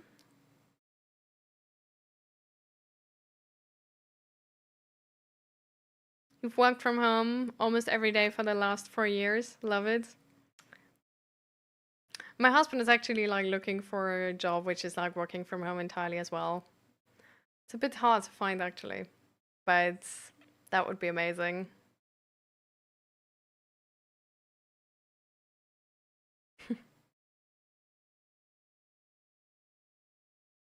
You were working this morning though? I'm glad you have a break now at least.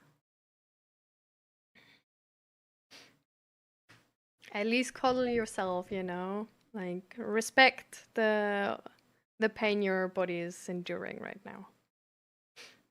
You're doing a great job already just existing. You know?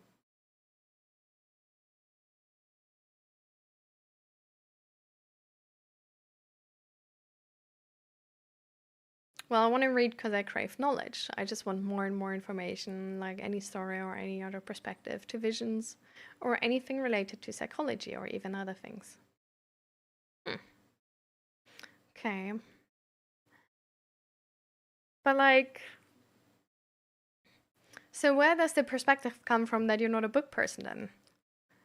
Because if you crave knowledge, but you still, like, you could also, like, you could listen to podcasts, you could listen to audiobooks instead.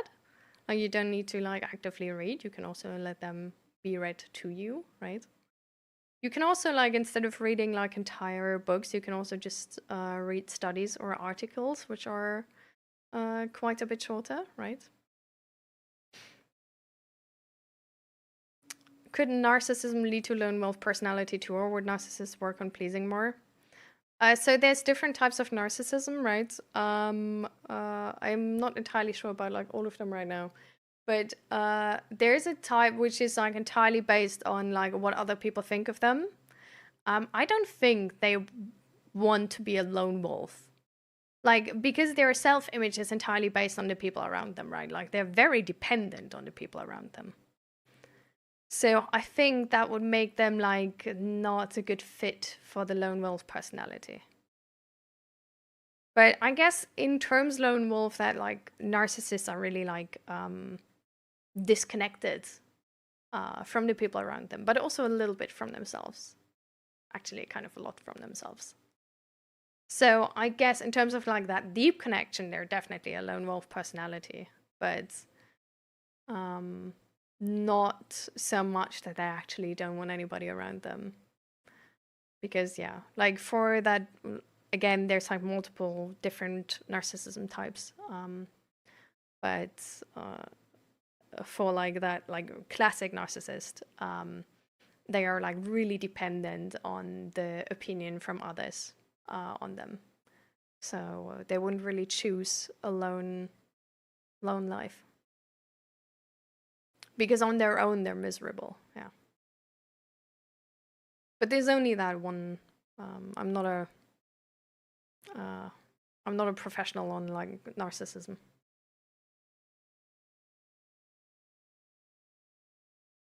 Lone wolf personality does exist, but in only rare cases. Yeah, exactly. I think it's like very little. Born psychopaths can't feel emotional attachments, and during adolescence, people can develop schizoid traits, not feeling human social need. Yeah, I think that's probably like sort of like the cases. Like if this like natural need to like connection is sort of like inhibited biologically, then yeah, lone wolf personality makes a lot more sense now. But yeah, like I said, like for most people, I don't think this is a thing anybody would prefer. But yeah, I definitely think there's people like who have that.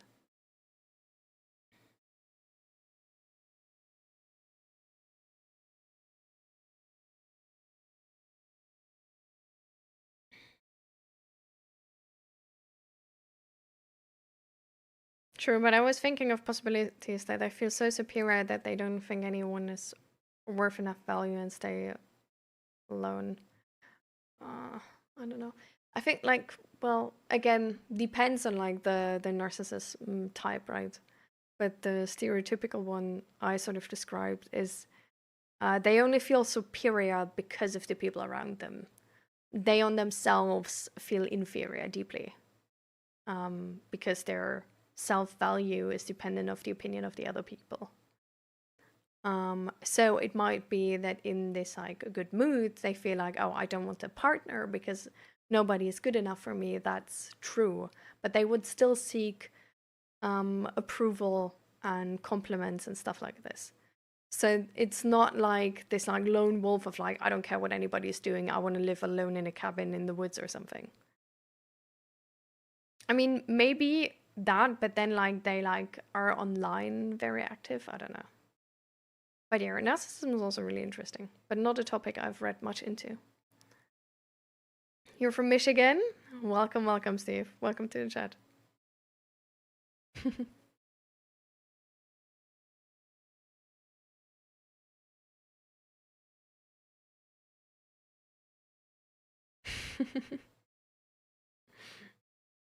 I can really relate to that, Kang Forsen.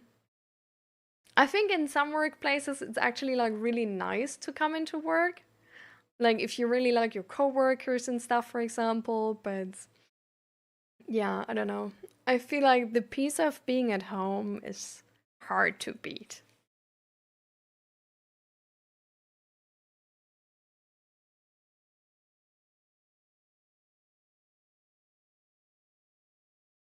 It's so much fun. Totally not wanting to just sleep, but she's like, nah. I watched paint dry for 45 minutes. Oh, huggies to you. I mean, maybe you can find something which is like taking your mind off of this and sort of like supporting you through that pain. I mean, if it's the stream, I'm glad, but I can also understand if that's more maybe like a movie or a K-drama or something, you know, getting yourself some snacks and just, yeah, just coddling yourself a little bit.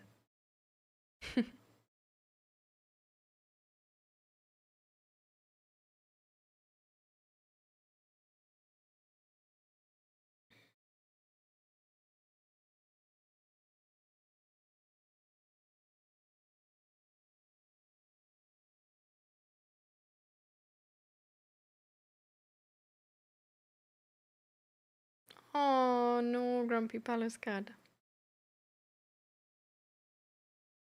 Is there like a way how you can, you know, like get more information on why you were declined?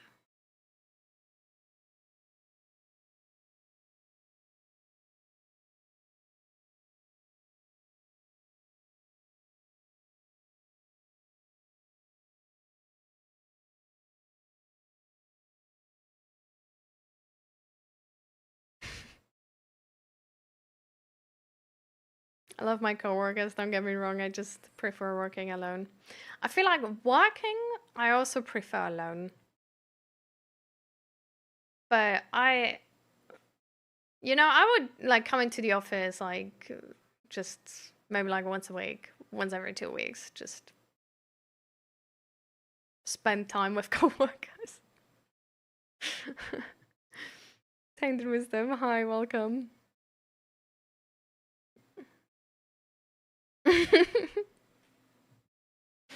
Oh, what is your dog doing?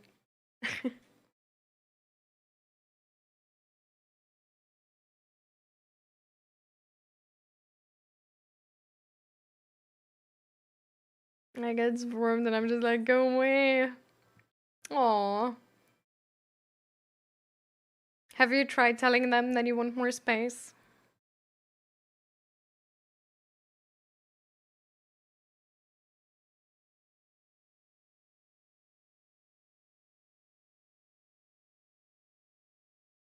What's your thoughts on dissociative personality disorder? Like, I had an episode, like, when I was 20, I had something happened. Like, I started behaving like I'm 15 and no memory of what happened between 15 to 20. And speech disorder, and was also there. I wasn't able to form a sentence. It lasted for 5 months around, I guess. Oh, damn, that's a lot. I do have to say I'm not well informed on dissociative personality disorder yet. Putting it on my list. It's like I'm trying to like read through the like psychology book from the like front to the back, and yeah, I already like looked through the can you call it itinerary? But yeah, the really interesting topics are sadly at the back, of course.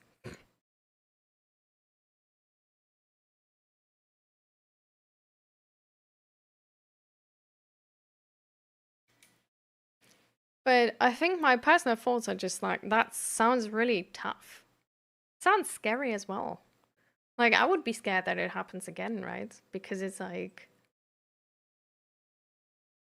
I don't know, like, am I gonna lose like parts of my life because I'm like stuck in an age I'm not anymore? Like, that's, I don't know, it seems really confusing and hard socially to like have like proper relationships and stuff like this. Like this, if there is the, I guess, the threat that you're just out for like 5 months and like are a different person.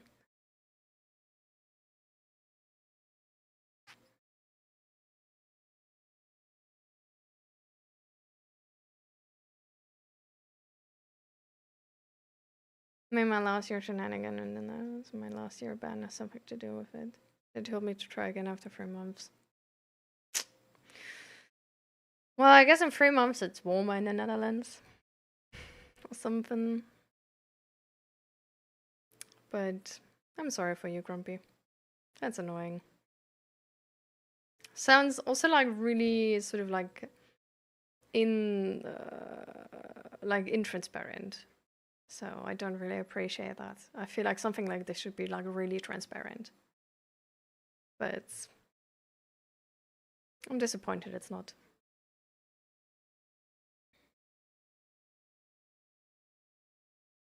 Well, because I do not have a habit of finishing a book. Like I can start, I started Atomic Habit, I started Subtle Art of Not Giving a Fuck, but I was able to complete shorter storybooks. Well, I mean, maybe then like big books are just like not your thing right now. I think I would like start with something you were able to do. You know? Like start with something like you're really interested in. Maybe there's like a summary of Atomic Habits or something, or maybe there's like a short version of some like bigger books, or combining like reading the book with listening to the audio, like the audiobook of that book, so that you can like, I don't know, like can't read through it anymore, that you then can go to the audiobook instead. And then maybe get back into reading it afterwards. Or start with some articles and stuff. Like there's a lot of ways how you can get more knowledge, and you don't need to read like really long books if you don't want or can to. So I think I would just, you know, start with something and then yeah, up the stakes from that part.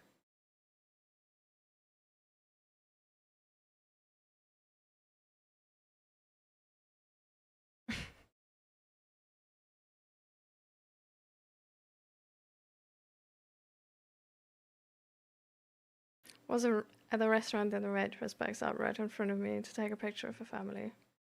So, oh, well. I mean, did you say anything to her? You could always say like, sorry, like, can you, you're quite close, you know?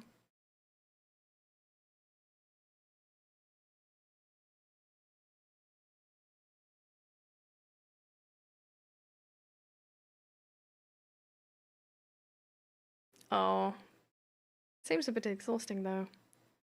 So much loud noise. If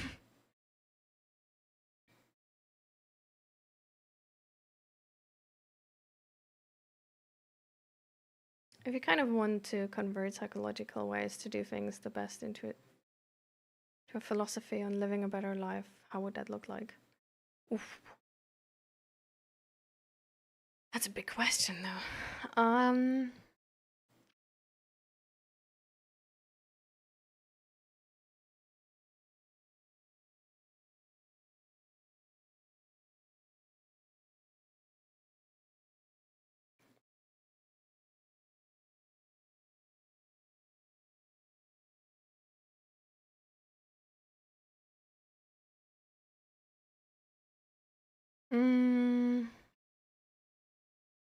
I feel like it would sort of look like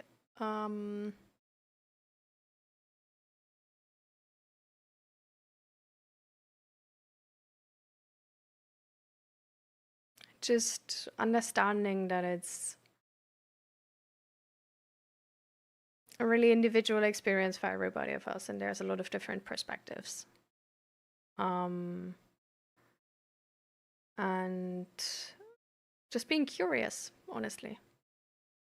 I think like sort of a big part of psychology is honestly just being curious, trying to understand, not painting just broad assumptions, but asking why and trying to understand. I feel like if we're not scared of fear, if we're not scared of boredom, if we're not scared of being lazy and stuff like this, but if we're curious, you know, like we're curious as to why there's resistance, we are curious as to why we feel scared right now, and stuff like this, we will learn a lot about ourselves, and we will learn a lot about other people. And I honestly feel like if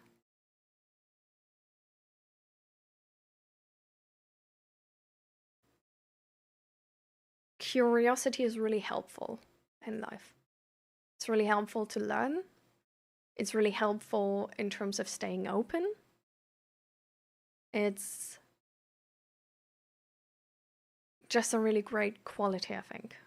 And I think it makes socializing easy as well. Because people don't like judgments, people don't like assumptions. And if you're curious, you will ask, and you will be open for the answer.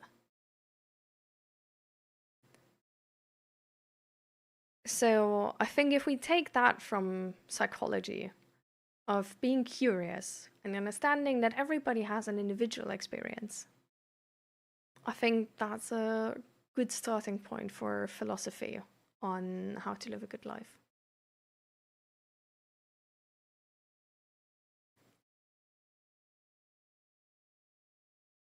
I still can't believe that the pandemic that happened in 2019 happened 7 years ago.